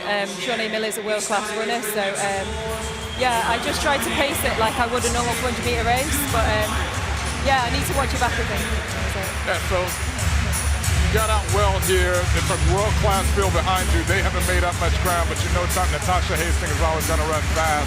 She's always going to get a fast start, so she's starting at this point at 200 meters to make a little bit of a dent in the lead that you had. How did you feel at 200 meters? Did you feel like you were exactly where you wanted to be in terms of your race plan? Yeah, I mean, I know Hastings goes out really hard, so I just wanted to stay relaxed through 200 and then kind of work the top bend. But yeah, they did get away from me a bit, so Yeah, I think So I had a lot of now- work to do in the last 100. Unfortunately, you can see everyone now, but Yeah. what's your plan at this point on the way home? I mean, obviously, you want to just run the best time you can run. Yeah, just try and hold my form and kind of, hold it together for whatever I could. But yeah, it was tough from lane 9. So as far as times and against a field like that, this was an amazing opportunity for you, obviously. Yeah. Did you feel you did what you needed to do? No, not really. I'm pretty disappointed with the run, but I might get lane 9 in Rio, so I need to be prepared to run from 400 metres from whatever lane. So I think I can just build from it and hopefully take the experience and run better if I get lane 9 in Rio. So. Remarkably, Seren, you're the only Welsh athlete, I believe, in the British squad, holding it up for Wales. May have done well in the Euros, but not quite representing athletics in the way perhaps that we'd like in the British team. Yeah, I think it's disappointing there's such a small Welsh team, but there's a lot of young junior Welsh athletes coming through, like Canabria and David Omoregui, so there's a lot of younger athletes that I think will be there at the next Olympics, so that's really nice to see as well. But yeah, hopefully I can bring us home a medal. Well, best of luck, and of course the relay as well is very, very strong. You did so well in the Worlds last year, so we'll be watching you all the way in Rio. Thanks for coming up to chat to us. We're heading back out on the track now, though, because the historic Elmsley Car Mile is about to get going, and Steve Cram will talk you through the field here. Yeah, good representation from Britain. Jake Whiteman you just saw there, and Tom Lancashire. The two of them not going to Rio, but two men who, well, one man who is, Chris O'Hare also in it, Lee Emanuel's at the other end. Leo Manzano, who won the silver medal here in London in 2012, just seen him go through the picture, not in the American team. Bayer will be in the steeplechase for them, coming down to the mile event here. It'll be the Kenyans again to watch out for, Timothy Cheriot, Silas Kiplagat, former Commonwealth Games champion, perhaps James Magut, also Commonwealth Games champion in Glasgow. But not the biggest names from Kenya. No Asbel Kiprop, of course, tonight. So the Elmsley Car Mile, full of tradition and history, all the way back to 1953 when it was first won by Gordon Pirrie. So many great British athletes have won it over the years, and I have to get my retaliation in first. I know I haven't before Brendan says it. There's some great runners won this one though, Steve. Derek Ibbotson, Murray Halberg, Kip Kaino and Jim Ryan, Steve Ovett, Sebastian Coe, and in recent years, Haile Gebrselassie, Hisham El Garouge. And this was the race when it was run in the White City. The crowd used to come to watch it. The crowd used to go to Crystal Palace, and here we've got an enormous crowd to watch the 64th running of this famous race, which was named after the editor of the News of the World, who was a big athletics fan. They supported athletics for many years, and this was a great race. Many historical athletes in the history of British distance running and world distance running is unfurled through this event when you look at the results. For this one, two pacemakers in the orange vests, setting a really decent pace there, 57 through the first 400 metres. Yeah, pretty good pace. You can see the intent of Chris O'Hare got right on the back of the two of them straight from the off. And that's good to see, really aggressive first 400 metres from Chris O'Hare. Cheriot has just moved up, the youngster. I think he's a real talent, this guy. Didn't quite make the Kenyan team, was fourth in their trials, just 20 years of age. Got that kind of almost hunch style, if you like. Silas Kiplagat not running as well as he has done in previous years, but always a danger. Kibet on the outside. So Chris O'Hare just gently allows Cheriot to move into the gap between himself, or the gap that he's allowed to develop between himself and the pacemakers. Chris has been in Font Romeu, training with the endurance squad, the British squad.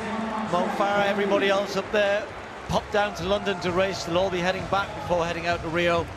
And no, he was really keen to get going here in this. A pretty good pace, Brent. They're going to come through 800 metres, these pacemakers are, in 1:56, about a second behind the rest of the field. 1:56 through 800 metres, and there in third place on the inside, running a strong race and running quite aggressively, which I think he's got to do this, Chris O'Hare. He needs a confidence booster from this event. He needs to come out of this event before he goes off to Rio. He needs to think, I'm on the top of my form. And that's what these athletes are looking for today. They're looking for little bits of information. They're looking for bits of information about their training progress. And here the mile, who's not run as often these days, and personal bests are available in this race, especially the pace they're going. So now we've got a race on. The pacemakers have been ignored largely, which is sometimes very, very sensible. And Tom Lancashire moving through in 5th place on the outside in the blue and yellow vest. Yeah, Chris O'Hare just going backwards through the field, lost his position, unusual for him. I know he had a bit of a niggle last week, that might just be affecting him. But Lee Emanuel very aggressively moving up. Tom Lancashire, Bayer coming on the outside. Jake Whiteman looking for a bit of room as Chris O'Hare really struggling now. So, as the pacemaker steps aside, Lee Emanuel on the shoulder of Chariot. Kibet is right behind Kiplagat. Jake Whiteman coming on the outside here in a good position, but look at Emanuel, really disappointed that he didn't make the Olympic team, but he's in a good spot. And Lee Emanuel running really well. Jake Whiteman impressive here so far. And Chris O'Hare's gone out the back door as Tom Lancashire stretches in the back straight. But here comes an impressive back straight run from young Jake Whiteman. He's got some power ahead of him, but he's got some chances to take scalp and run close to a personal best. Silas Kiplagat trying to hold off the youngster, Timothy Chariot. Kibet is there, look at Jake Whiteman, just missed out on Olympic selection, trying to take on the Kenyans. It's a real scrap at the front here, and Kiplagat is there, but Kibet coming on the outside, but Kiplagat just finds a little bit extra. Can he last to the line? Kiplagat wins. Chariot gets second, Kibet third, Jake Whiteman fourth, the fast finishing Swede, Rogerstedt in 5th place. 3:53.05, great race at the front. Silas Kiplagat, probably his best race of the year. He's not been having a good season at all, Silas Kiplagat, but returning to good form and on a big stage here.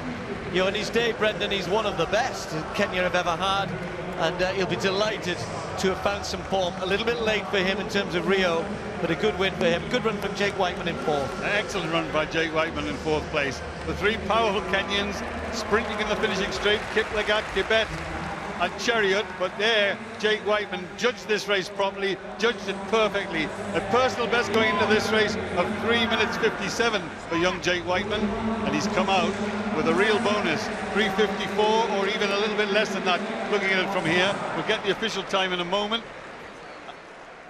There they go into the straight. Chariot challenging. Kiplagat coming strongly. Kibet trying to work it, but Kiplagat powering there. The 3 Kenyans strong enough and bold enough. And there Jake Whiteman, 3:54.2. What a terrific performance. 3 seconds of a personal best. Kiplagat, well, we've seen him amongst the greats. And the pleasure of signing that famous book to go alongside Asbel Kiprop and Augustin Chogi. He's won it before. Bernard Lagat's won it. This is his 2nd time. But there, Silas Kiplagat signs the famous book. The 64th running of the Henry Carmile. And another Kenyan. Well, Kip Kaino was the first Kenyan to win this one. And being presented accordingly. Sebastian Coe's won it before. He knows what it's like to do this. But it is a famous race.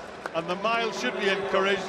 And I think that was a great performance there by Kiplagat. Good to see him coming back to form, but I thought young Jake Whiteman, impressive performance. Well done, Jake Whiteman, personal best. Brilliant to see the history and tradition being upheld in this incredibly modern and forward-thinking Diamond League meet here at the Olympic Stadium. Well, I hear that Colin is out and about somewhere that we don't normally get to see. Where could he be? Well, I've just been handed this piece of paper, which is the women's 100-meter final hurdles. And of course, Jessica Ennis-Hill has done a tremendous job in making this final. This is the super quality when we're talking about what these athletes are capable. Will we see a world lead and a world record? The athletes are certainly capable of it. It's just the final bit. As they go into this final call room there, they'll settle themselves in the room and get prepared for that final challenge. It's the final of the women's 100-meter hurdles. Two of them have private javelins, the rest of them all belong to the cause. Now it's worth remembering that javelin almost descends from that Roman military weapon of pillar. There are 2 of them to crush into the charge. Katarina Johnson-Thompson has had 2 fouls at 198, but I'll tell you what, they've been very close indeed. 3rd time of asking, this will be a new British record if she can go clear. Well, it was another reasonable attempt, possibly not her best of the 3, but a big confidence boost for her. As we've said, a brilliant performance, an outdoor lifetime best. She'll long jump tomorrow against Jess Ennis-Hill. That's 198, remember, so bit of a clatter, but the good news for Katarina Johnson-Thompson is she's got her springs back. A PB, a personal best, 195. Great job.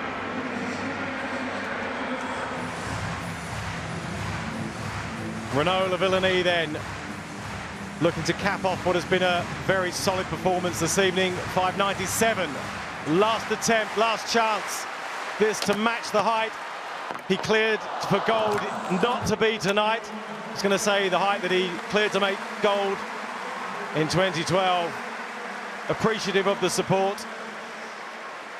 But as ever, pole vault ends in a foul, but a win for Renaud Lavillenie.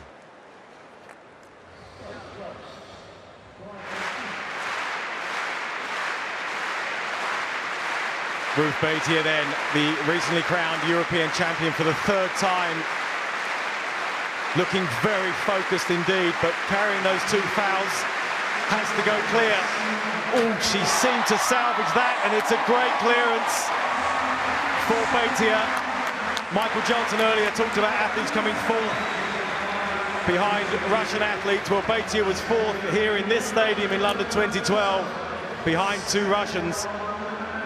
So, Beitia of Spain, well, good luck to her ahead of Rio. And a win tonight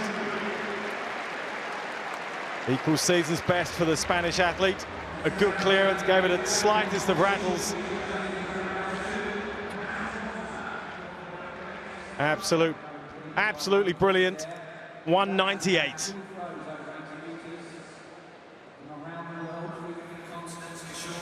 It is an absolutely glorious night here in the East End of London, and in 39 minutes, Usain Bolt will set the atmosphere crackling just that little bit more. The Bolt down clock is on.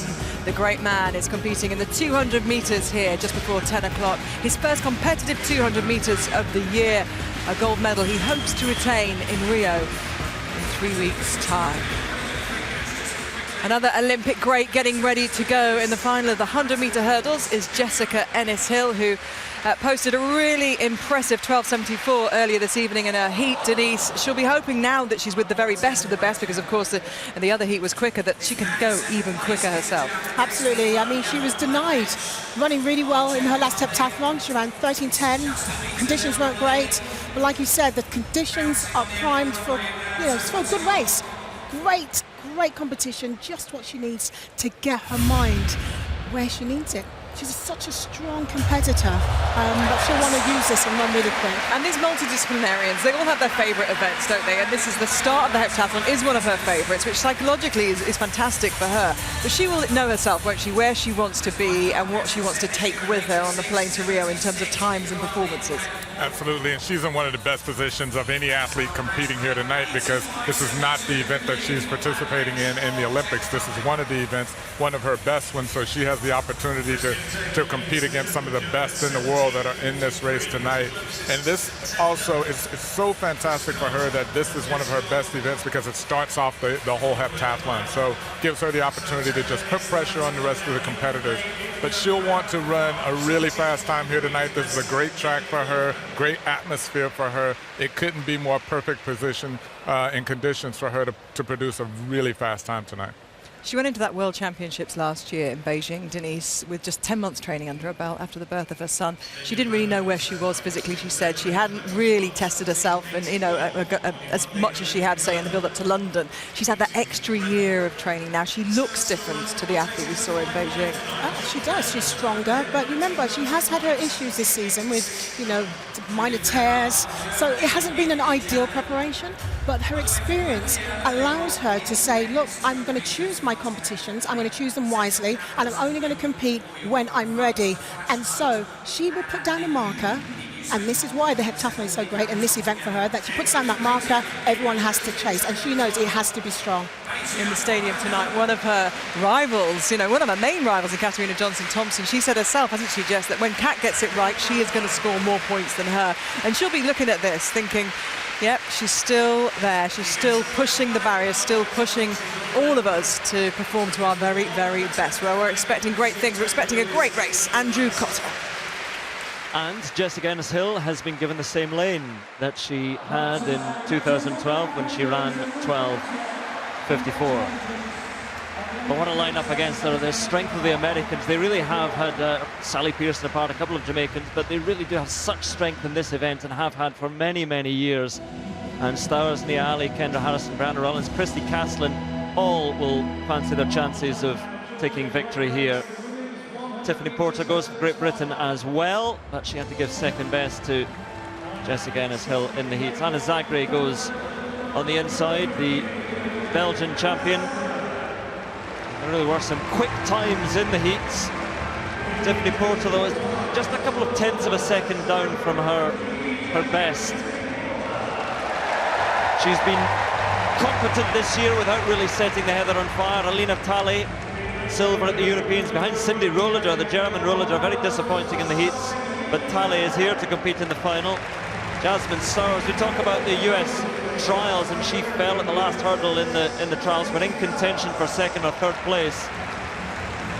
Nia Ali won her heat earlier this evening after Brianna Rollins hit the penultimate hurdle pretty hard. And there is Kenny Harrison. How easy she made 12:40 look.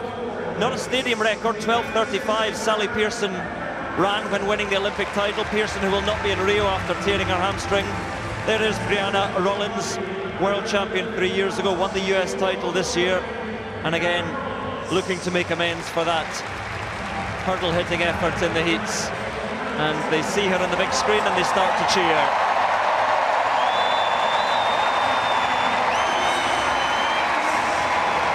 If she can run close to her time from the heat, she'll be very, very pleased. Anything in the 1270s. Christy Caslin goes in lane 9.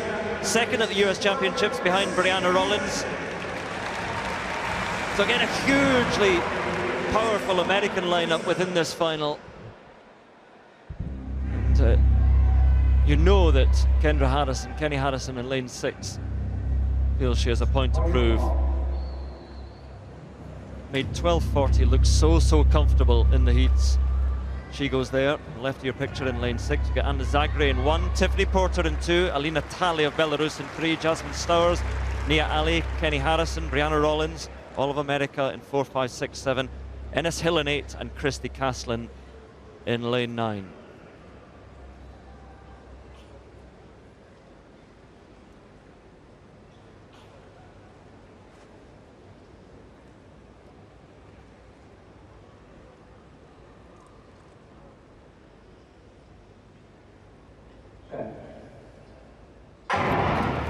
Cleanly away, and Nia Ali up sharply, but Kendra Harrison already into a slight lead, and Harrison just flowing over the hurdles. Oh, and down goes Jasmine Stowers, but here comes Harrison. Look at Kenny Harrison fly towards the line.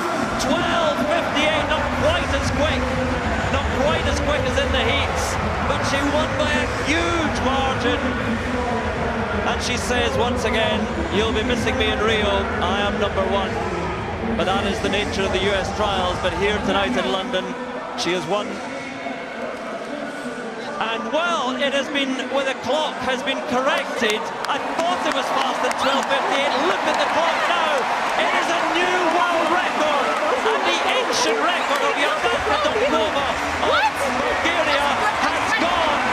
Kenny Harrison will not be at the Olympics, but she is the world record holder over 100 meters hurdles. And London rises to her. One of the oldest marks in the book has gone, and it's gone to Kendra Harrison. I was sitting next to Steve Cram, Andrew, and as we were watching this race, I said, this is quick.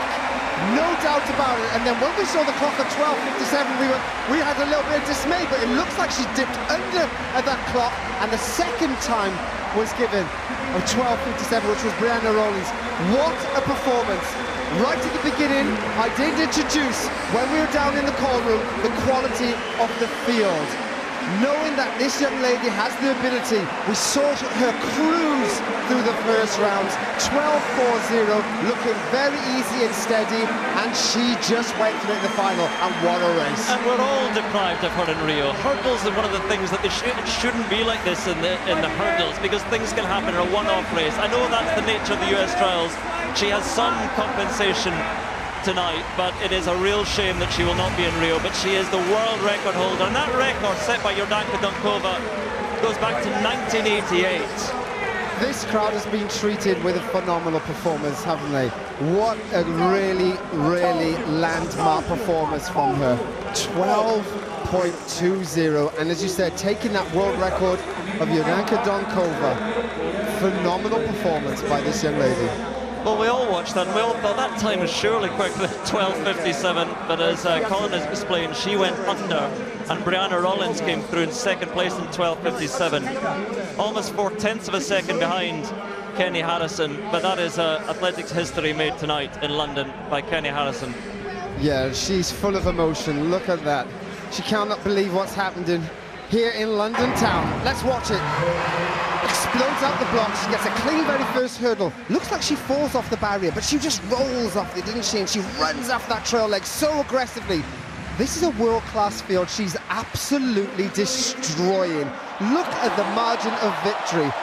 Worked hard all the way through. You can see with that dip, which we didn't see in the first round, how she managed to go under the photo finish. Look at this head-on. All action going on around her, but she kept ahead. World record performance. It's always great to witness history, and we saw it here in London. Well, saw her run 12.24 in Eugene earlier this year and got close to that old record, and 12.20 tonight. We knew this track was quick, we knew she was quick, but as Colin was saying there, that is a world-class field. She has that gap, that lead over. An astonishing run by Kenny Harrison. Unfortunately, Jessica Harris didn't quite live up to what we were hoping that she could do, but she was in a field. Well, she will remember this. She may have won the Olympic Games here, but also now she saw the world record run, and she was in that race. Oh. Well, she didn't think she had it. We didn't think. They all saw it, and they said to her, there you are, world record holder. What a very special moment, and a very, very old record is gone from the books. 28 years it has lasted. But now Jordanka Donkova's mark has gone. Kendra Harrison is the world record holder, and she's talking to Rob. Kenny, you have taken our breath away with that performance. Just a phenomenal, phenomenal run. We can see the emotion in your eyes. Yeah, you know, not making the Olympic team, I was just really upset, and I wanted to come out here and do what I know I could have done. You know, my coach has been behind me this whole time, and, you know, I'd like to thank God I'm healthy, and, you know, I was just coming out here with just a vengeance to show these girls what I have. You were so dignified after what happened in the trials. There was already a massive amount of sympathy for you coming here. 12.4 in the heat, and then maybe we got an indication that something very, very special was possible. Is that how you felt after running 12.4 and looking so easy? Yeah, you know, after running 12.4, it got my confidence back. You know, you have one bad day, but I knew I still had it in me, and I just put all my faith in God and just ran as hard as I could today. You've broken a 28-year-old world record. It's just the most amazing way for you to bounce back from heartache. You're not in Rio, but you've proven tonight that you are a great, great champion. Thank you. You know, I'm just at a loss of words right now. I just trained so hard for this moment, and, you know, good luck to the girls running in Rio, and, you know, I'm just shocked right now. Hey, after you finish celebrating, will you make us a promise? Make that team next year and come back here for the World Championships in London in 2017. We'd love to see you.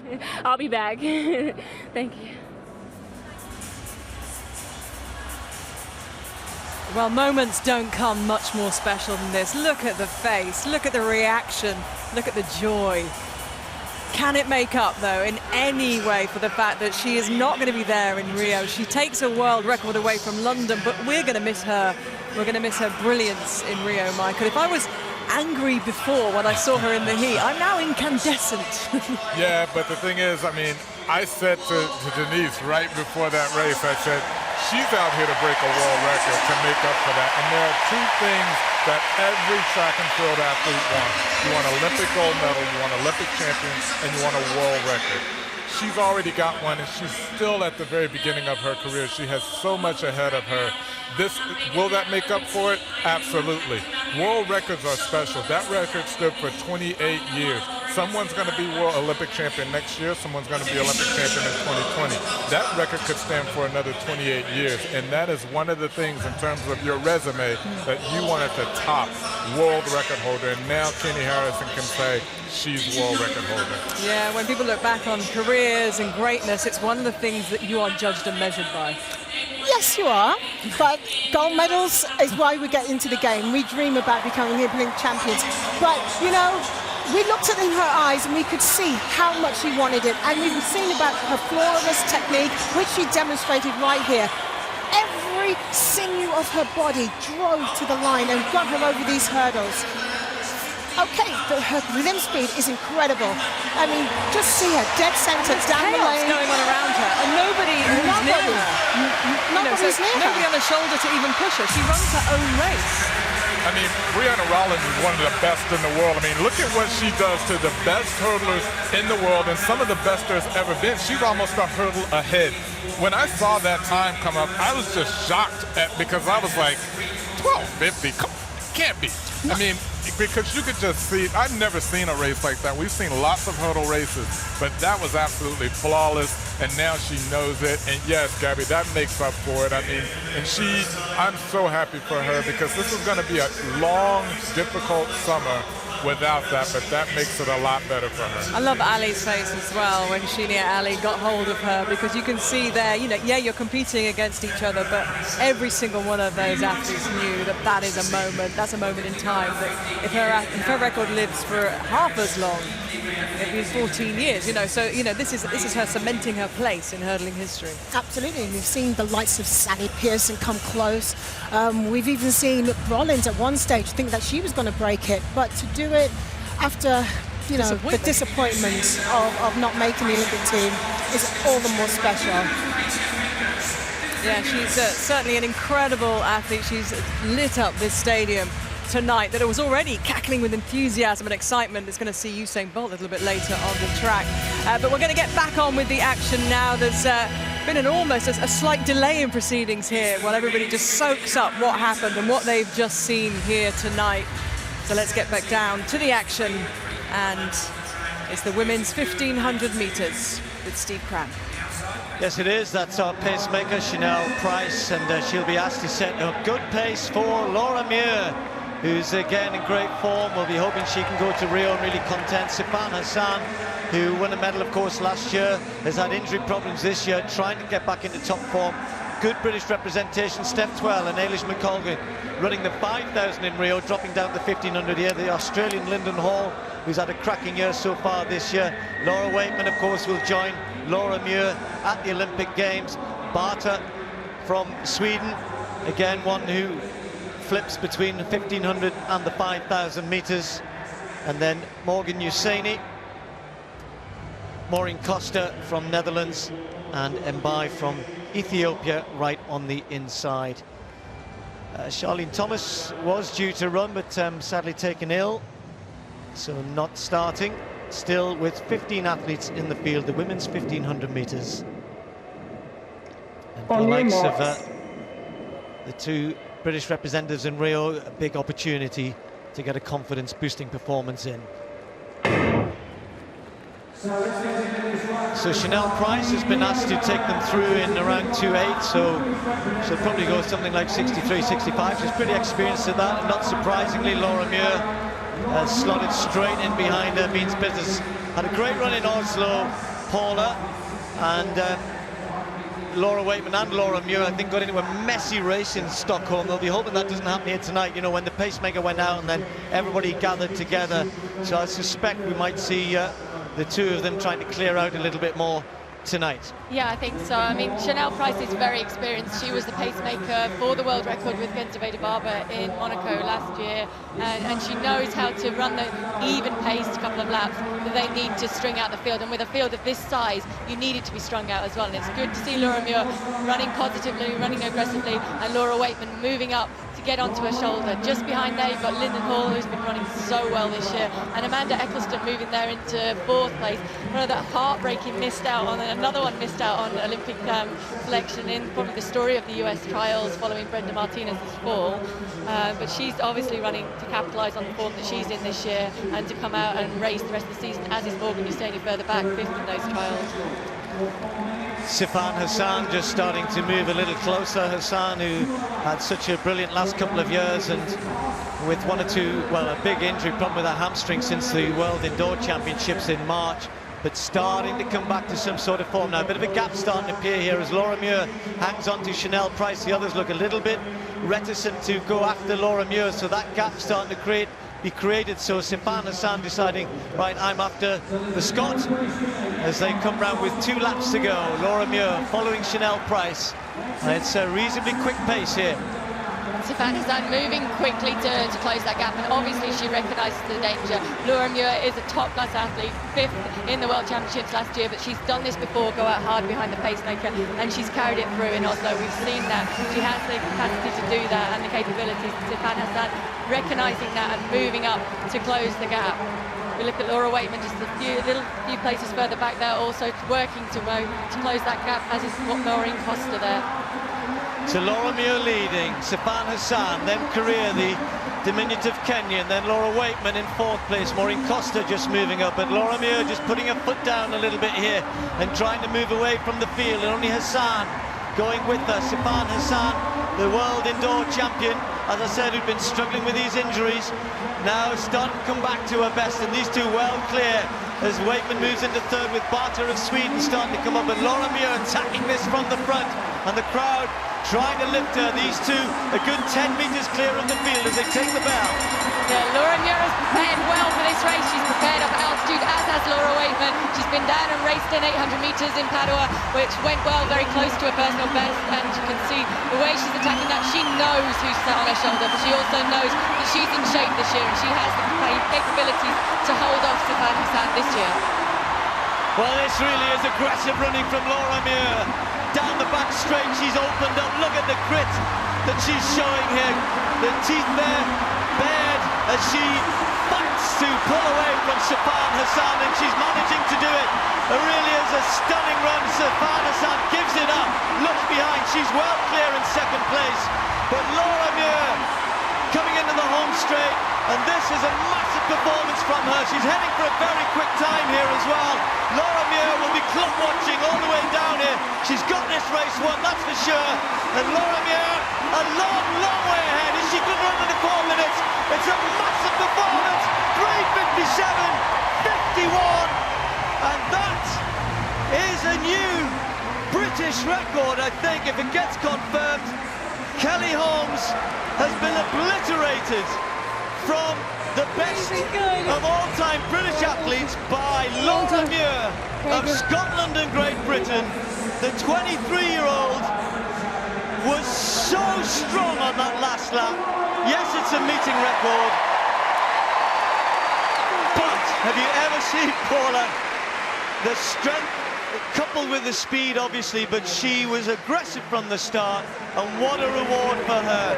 3:57.49, it's official, a new British record for Laura Muir. Absolutely brilliant. That was a really, really scintillating run, and it's so good to see her getting the enjoyment from that as well, because she really worked hard for that. I mean, we said at the beginning of this program what a phenomenal talent she is, and the capabilities that she has to take that step up to a medalist at the Olympic Games, and I think she has really just underlined that here tonight, and the manner that she did it as well, the way that she worked hard in holding off Sifan Hassan. Yes, we know maybe this year Sifan Hassan isn't as strong as she's been in previous years. She's suffered with injuries in the beginning of this season, but around this bend, let's look at the determination on the face of Laura Muir, and there's the look back from Sifan Hassan, and she's checking, is she clear, because she knows that this race is now lost for her. There's no going back to Laura Muir, who had the crowd on their feet, roaring her on. They recognised that this was going to be fast here tonight. They maybe didn't realise that she was going to quite eclipse that record of Kelly Holmes, and she won't have done until she crossed the line, because you can just see the way she's just pulling her body towards that line, trying to get every last inch of energy out of it, and she won't have looked up at the clock. She's just happy there that she's beaten Sifan Hassan, and it will be later that it hit her just how fast she's run. Well, it's all about Laura Muir. Some decent runs behind. Laura Wakeman was 4th in a season's best. A lot of season's best. Ailish McColgan with a big personal best, 4.3. What confidence for her. Nearly as quick as her mum, who ran a pretty quick 1500 many, many years ago. And so she'll be delighted with that. But, you know, they'll have their own, all those other athletes, their reasons to be pleased, but none more than Laura Muir, the new British record holder. Say that again, the new British record holder, quicker than Kelly Holmes. Laura Muir, 3:57.49. So brave, so bold, so confident, absolutely amazing. And Laura, you had to ask me, it was a British record, wasn't it? Yeah. And the confirmation from Steve up in the commentary box and everybody around the stadium, yes, you've beaten the mark held by Kelly Holmes. What a run. Thank you. I knew I was in really good shape, and I just wanted to go out there and just do it justice, and I didn't want to hang back. I wanted to really just test myself, see what I could do, and I thought I was about 4 minute shape, but to get the record, well, I'm just so shocked. I'm just, yeah. Well, you went early and you looked absolutely brilliant down the back straight with about 2:50 to go. You pulled away from Hassan, and could you feel the energy of the crowd willing you on? You were getting an incredible response. Oh, definitely. I mean, to run the home soil is amazing, but to run an Olympic Stadium at an event like this, it's just amazing. And I'm just so glad I could set the British record here at London Olympic Stadium. I'm just over the moon. Well, when you finished celebrating, and rightly so, about tonight, there's the prospect of Rio, and this confirms you are without doubt in the shape of your life, and there will be a big opportunity for you in Brazil. Yeah, definitely. I mean, my first Olympics, so I'm just over the moon to be going there, but Olympics is completely different to something like this. It's a completely tactical race. It's going to be slow, it's going to be scrappy, but I'm as ready as I can be, so I'm just looking forward to it. For now, just celebrate a brilliant British record. Well done. Yeah, cheers, thank you.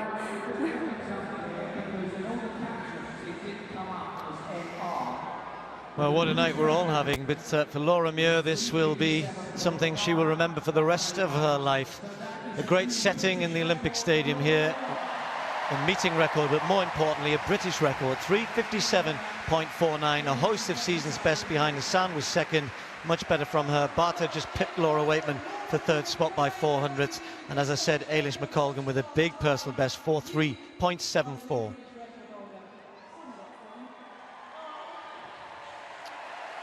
Looking into this great stadium, and what a run we had. Just before that, in the 100 metres hurdles for women, Tiffany Porter, incidentally, a season's best, but look at that mark at the top. And Kenny Harrison said that she didn't want missing selection to define her season, but that time defines a season. That time defines a career.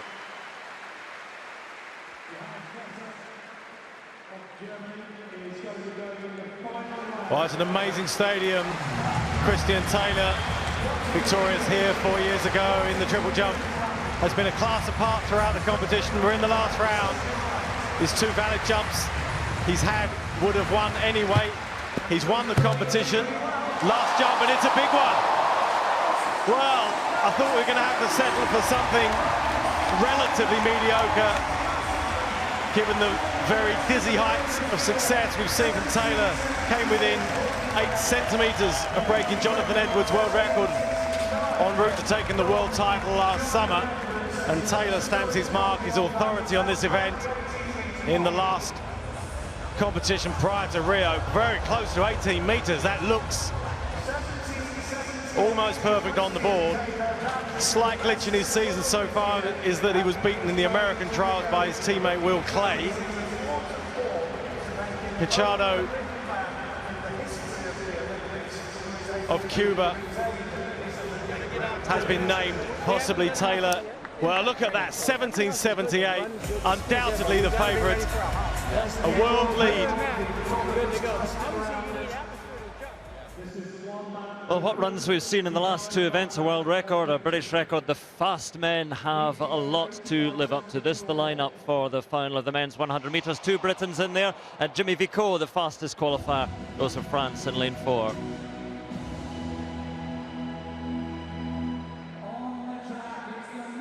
There's Richard Kilty, known for his starts, but he did finish quite strongly to make it to this final.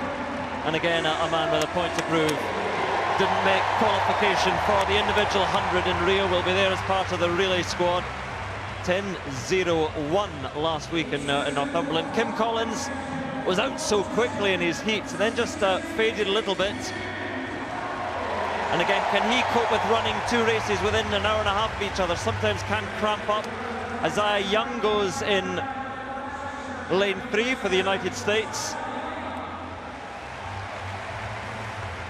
And there is Jimmy Vico, the only man below 10 seconds in the heats. And has run 9:86 this season. And he go close to that. Julian Fort, well, he delivered because he's better known as a 200 man, but a 10:05 personal best to chase Vico home and earn his place. CJ Uja won his heat. Disappointing times in that heat, but Uja was clear of the rest and earns the cheers as a result. 3rd place in the US trials for Marvin Bracey, which tells you about the caliber of this man. He'll be heading to Rio.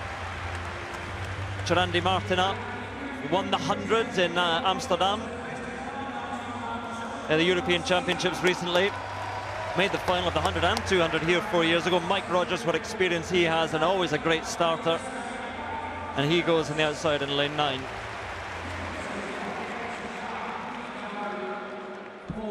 Again, so many of the races have been delivering in terms of times. But perhaps the time slightly disappointing in the heats of the 100. Jimmy Vico 9:95 it was rounded down to. And he starts here as the favourite. Going in lane 4, you get Richard Kilty on the inside. Kim Collins in lane 2, Isaiah Young in 3. Jimmy Vico in 4. Julian Fort of Jamaica in 5. CJ Uja goes in 6. Marvin Bracey in 7. Chirandi Martina in 8. And then Mike Rogers on the outside in lane 9. Final of the men's 100 metres.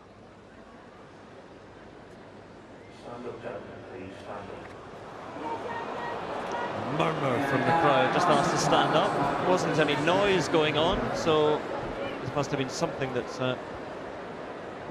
the starter's not happy with. I was standing around there, Andrew, and I couldn't see exactly what's going on, but you can see green mark has gone up, so none of the athletes are at fault, and they have to settle themselves again. It's just a technical.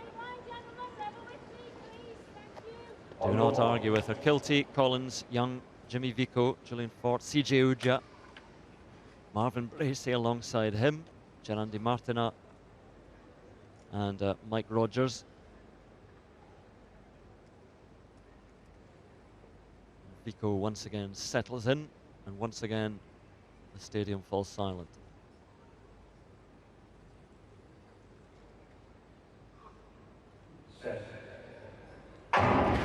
Cleanly away, a very good start from Isaiah Young alongside Jimmy Vico. Vico trying to get back onside, and Bracey is there as well, but here comes Vico, and it's Young, and it's Vico, and it's Jimmy Vico for the line, and he takes it just ahead of Young. 10:03. Vico takes the victory, and on a night of extraordinary achievements, perhaps something of an anticlimax, with the men's 100 metres being won in 10:03, but Jimmy Vico did what he had to do. He won his heat, he won the final, he heads to Rio as a contender. But I think a few of these sprinters will be slightly disappointed that they couldn't deliver quicker times tonight. That looked like real hard work, didn't it? He had to haul himself through the field to get to the line first in only, and I mean that, in only 10:02. But as you say, the victory is always going to be key. Let's have a look at this race and see exactly how it all pans out. Jimmy Vico there right in the middle of the field. Gets out quite well, but he gets upright really quickly. He's never one of these athletes who drives out the blocks. He gets into his run-in very, very quickly. And that's why you see he kind of loses ground and then gains it as he starts to haul himself through that. I think all of them may be a bit disappointed when they see and read down the clock of the performances. Well, it's interesting, isn't it? I mean, Jimmy Vico didn't get the best of starts. Also, watch out for Kim Collins, we highlighted. He just can't last the rounds anymore, can't do round after round, and he fades and he pulls up pretty much in the end. But Vico powering through. I think we've just been spoiled this evening. We're expecting miracles and magic to happen every time every athlete steps on the track. But Vico was pretty impressive, and I'm sure he'll be a contender for the final in Rio. No, you're so right. You know, we've been treated some great athletics already, so I guess there's a lot of pressure on these sprinters to try and produce something, because there's somebody who's lining up very, very soon, who's a decent sprinter as well, I hear. Yes, the men's 200 is not usually the blue ribbon event, but it might take the highlights this evening. But Jimmy Vico, again, a deserved winner after running the quickest time of the evening in the heat, and then in the final doing enough to take the victory, just outside 10 seconds. So Jimmy Vico, again, we said he was disappointing at the European Championships, finished 5th there, but he's much, much better than that, and he will go to Rio in decent condition.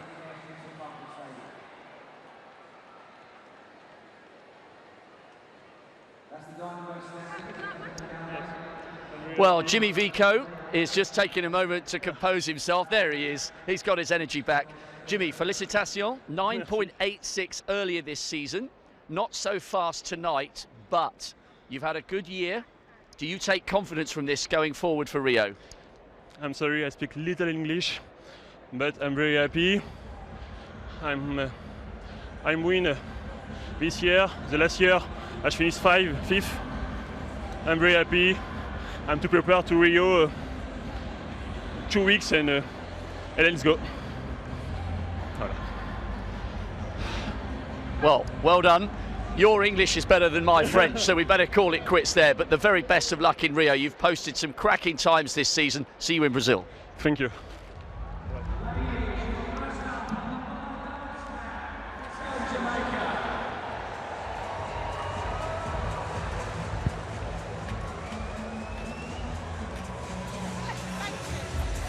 So we're down here at the start of the 200 metres, and Usain Bolt, you can see there, just getting into his blocks, working out his distances, taking it all very seriously at the moment. He's not yet doing his thing where he gets the crowd going, he gets them partying. He's a serious man, because this is his first 200 metres this year, competitive 200 metres, and Michael, this will tell him exactly where he's at right now, and where some athletes are looking at today as kind of something that's a bonus as they head to Rio. For him, this is really important in his progress. It's really important because he will want to know where he is, but when I talked to him yesterday, he talked about his training, which is a great indicator for someone like him who has the experience that he does. The training is a great indicator as well. Now he wants to get out there and see exactly where he is in terms of race shape. This will give him a map in terms of what he wants to do between now and the games in Rio. But make no bones about it, that if this doesn't work out exactly quite like he wants it to, that doesn't really matter for him. He still has time, and as we've seen in the past, he's able to make up time like nobody else. He's able to get himself ready and in race condition better than anyone else, and he doesn't absolutely have to have races to do that. But it's a bonus for this crowd that they get to see him. I think that he's in very good shape, because if you look at his progression up to the Jamaican trials, he didn't have any hiccups, no injuries, whereas last year, his preparation the entire season was just littered with injuries. So he's in much better position here. So I think that he's going to run really, really well here. I'm a little surprised that he allowed some of the faster guys to line up behind him, but he likes to put himself under the pressure. So, because he gets to choose his lane, and he can pretty much choose where everyone else wants to go, but he chose to be out a little bit further and let those guys try to chase him down. Adam Jamili goes in lane 8, running, of course, in the 200 metres for Great Britain at the Olympics. Didn't make the 100 metres. This will be a big, big test for him as well, because, you know, he had his big injury problems last year, missed the World Championships, having shown so much promise when he launched himself in 2012. I'm surprised to see that he's only run, I believe, 20.34 this year. That's not going to get it. He's going to really have to show something here tonight. But, you know, between now and the games, he's got a lot of work to do. This is an opportunity. Being out there on the outside, you know, he's going to have to run. He knows Bolt's going to be back there. Best advice I would give him, run technically well on the curve and come out the bend, and then go back to childhood. Run. Just run. And run to win, and that's what he's going to have to do. And hopefully, if he can set a season's best, that'll be a good indicator for him, and that'll be good for him in terms of confidence going into What he does Rio. have is that experience now through major championships of getting himself through the rounds, getting himself into finals. He's done that a couple of times, and he's done it very well. You know, he obviously got medals at the European and Commonwealth Games, as well as making finals at the World. So, you know, unlike a lot of athletes that you were pointing to from the American qualifications, had that experience, and that counts for a lot. Yeah, it does count for a lot. And the one thing about, I like this race much better for him, the 200 meters for him. He's such an efficient runner. So if he can just get around that bend, it's going to be fantastic. The thing about him is if he doesn't have good speed endurance, he's not going to fall apart because he's so technically sound. So that's a good indicator for him. This is a good race for him. I like this race for him. It's just, you got 20.3 is very disappointing. But you've got to get down to 20.1 today. But you talk about the two contrasts of the two athletes, whereas Bolt doesn't need a lot of races. I actually think Adam does, despite his championship experience, because of that hamstring injury, he hasn't got the technique, or actually I think the confidence at the moment to really put his foot down. He's going to need to do that tonight. You think that's a legacy of his injury, that he's feeling a bit nervous about his body? I think with such a bad hamstring injury, we saw him run at the trials, still did look out of sorts. His form wasn't as good as we've seen him, as silky as he's been. And so what I'd like from tonight is that I see that smooth Adam come back, the guy that does a great turn and holds his form, but that will come through confidence, and that's why tonight is so important for him. Important for him, important for Usain Bolt to come out here on this track where he was a multi-gold medal winner in London and lay down some kind of marker to the world. He's not here, of course, Gatlin, but he will be watching. He will know the kind of form that this man's in. Yeah, but again, Bolt is not going to do or die by this race tonight. He will want to run well, and I think that he will run well. I can guarantee you there's no concern at all about the injury. But he admitted to me, and he said it, I get nervous before the 200 meters. And so, I think that tonight, this being his first 200 meters, you've got to give him credit. He comes for his first 200 meters out here in a big race and lets those guys line up behind him. Okay, let's head to our commentary team. Steve Cram. Thanks very much.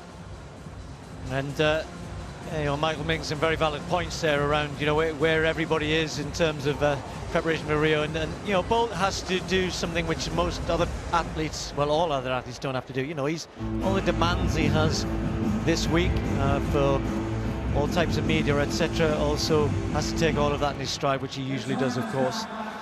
He's in lane 6, Jamili in 8. We'll go through them one by one here from the outside.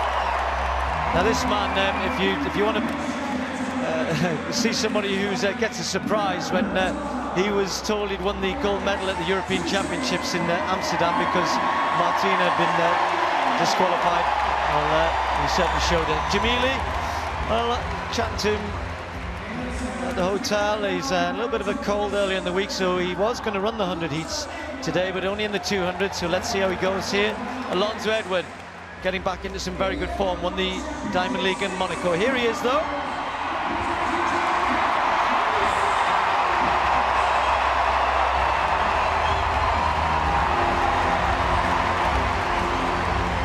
Yeah, the hero for so many, and this big crowd here in the Olympic Stadium, hoping he can give them something to cheer. What about this man here, Brendan Rodney? Probably not too many people know him, sub 20 seconds, the Canadian champion this year. Very talented. Christophe Lemaitre, athletic fans will certainly know him. Came back to some pretty good form in Monaco, ran much better, season's best there, 2024, and he was second behind Edward. Mikael Ashmead, well, he knows Bolt very well, usually the man, in the past anyway, the man who's handed to him in the relay. But Danny Talbot, because of that disqualification in the final of the European Championships, he moved up into 3rd place, took the bronze medal. Going to Rio, of course. And then on the inside, Sean McLean, 24-year-old American. New personal best this year. So the scene's set, a familiar one for Usain Bolt, a one which has given him, of course, so many memories. I'm sure he still has of 2012. So much has happened, of course, since then, but that will never, ever be taken away from him. He was the star of the games, as he so often is. He is the star of tonight, and we've had such a great night so far.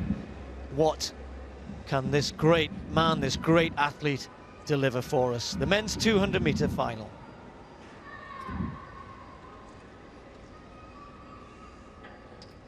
Set. False start. Well, I don't think it it was Bolt. So we'll wait to see. Both Colin and I waiting to see. It was all the way in lane 1 possibly. That's come up on the computer as a reaction time of 0.077. And if you're in lane 1 in the 200 metres against Usain Bolt, you may be thinking, man, no one's watching, I'll get away quick. It doesn't work that way. So let's see if that is what the officials, or if they go with the machinery.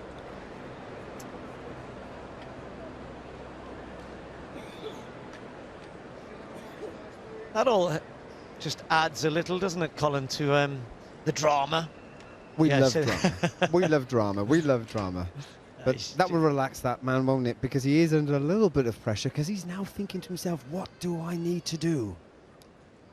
I'd say run faster. Well, I think he's going to have one less to beat. The athlete in lane 1 is disqualified. Ah, sure.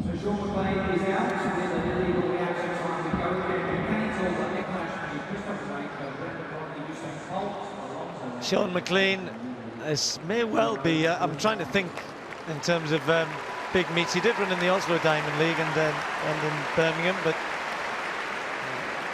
maybe a little bit of nerves on the big stage here just got to him in lane 1. Anyway, so as we were, down to 8 men. So Talbot in 2, Ashmead in 3, Lemaitre in 4, Rodney, the very good Canadian, in lane 5, with Usain Bolt in lane 6. Edward, the winner of the last Diamond League in Monaco, in lane 7. Then Adam Jamili is in lane 8, and the new European champion from Spain, Hortolano, in lane 9.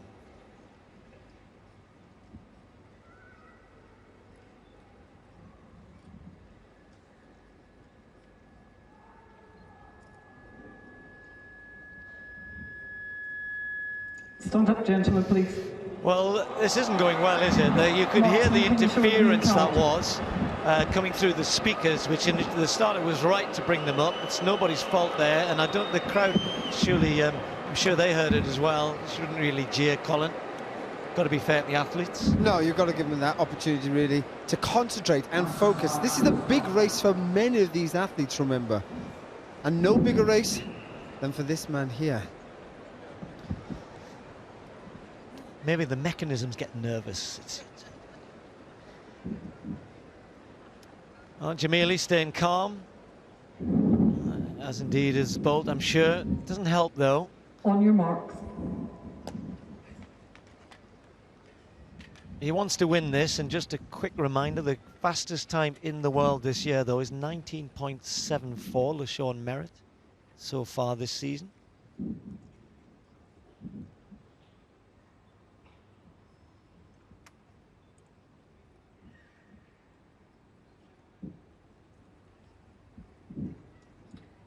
Set. Safely away this time, and Bolt is into his stride, has started pretty quickly, and is chasing down Edward. He's run a very good bend here. Lemaitre trying to get back into this, but Usain Bolt leading in the minute. Jamili in about third. Talbot went a good bend, but Bolt has got 2-metre lead. Edward is coming back at him. Bolt fighting hard. He's got clear air, and he wins it. 1990. The win for Bolt. He's back in business. It wasn't super fast, but it was good enough tonight to beat a pretty good field, and it was certainly good enough to please a very big crowd. And for Usain Bolt, a confidence booster that will just send a little bit of a message to say 1989, okay, by his standards that's not really that fast, but let's face it, there still aren't many people in the world can do that, can run under 20 seconds. And if he's healthy, and he's undoubtedly, Colin, going to improve and get quicker by the time we get to Rio. He doesn't look too happy at the minute, does he? But I'm sure he'll be happy to get that under his belt. They've got the win and a pretty solid time. Yeah, I think he'd be happy in the sense that that race is out of the way, it's out of the system. So first time is a really strong performance for me. To go under 20 seconds is great. To go under 19.90 is good. 400 yards. 5th fastest in the world this year, your first competitive 200 metres. Rio's 3 weeks away, the athletics programme starts. Are you in shape? Yeah, I'm getting there. I'm not fully in shape. I need more work, but over time, I'll be fine. So I'm going to take my time and I'm going to work. Was the approach you saying a little bit tentative on the curve, or did you really go for the curve? Because it looked like you really exploded off the curve. Yeah, I tried to go for the curve, but I said I don't think I executed well. The start kind of cooled us up a little bit, but the key thing is I came out injury-free, so I'm happy about that. It looked smooth. Your execution off the bend looked amazing. Start looked better. Your start looked actually pretty good. A little tentative on the curve, I thought, but other than that, I think it looked good, so I approve. I appreciate that. I know you love this stadium. You love coming here. Does it feel as special as ever to come back to London? Yeah, it's always great. It's a lot of fun. The energy is always great here. That's why I love it, so I'm happy. And you're hungry as ever? Always hungry. Great to have you here, Thank Usain. I'm going to let you go do your lap of honour. Maybe we'll catch up with you a little bit later on when he catches his breath back. Usain Bolt, as always, giving the crowd here something to cheer about, and a performance that he seems moderately happy with, Michael. Yeah, I think that he would have been happy with that. I mean, the fastest time in the world this year, 19.74. He's run 19.90. And with a relatively easy race, I think that that's exactly what he would have needed. I think that he will feel very confident with that. We will expect much faster as he goes into Rio, because that will give him confidence that he is healthy. He thought he was. Now he has confirmation of that. Now he can go and work on speed and speed endurance, and I think he's set up very well for the Michael, we will talk Rio. more about Usain, more about some incredible performances tonight, because we're going straight to the red button from BBC Two here. We've seen a British record for Laura Muir. We've seen a world record for Kenny Harrison in the 100-metre hurdles, and a pretty impressive return to this track here as well for Jessica Ennis-Hill. More analysis from us on the red button, as I say, right now. Back here, though, for live action at 1:15.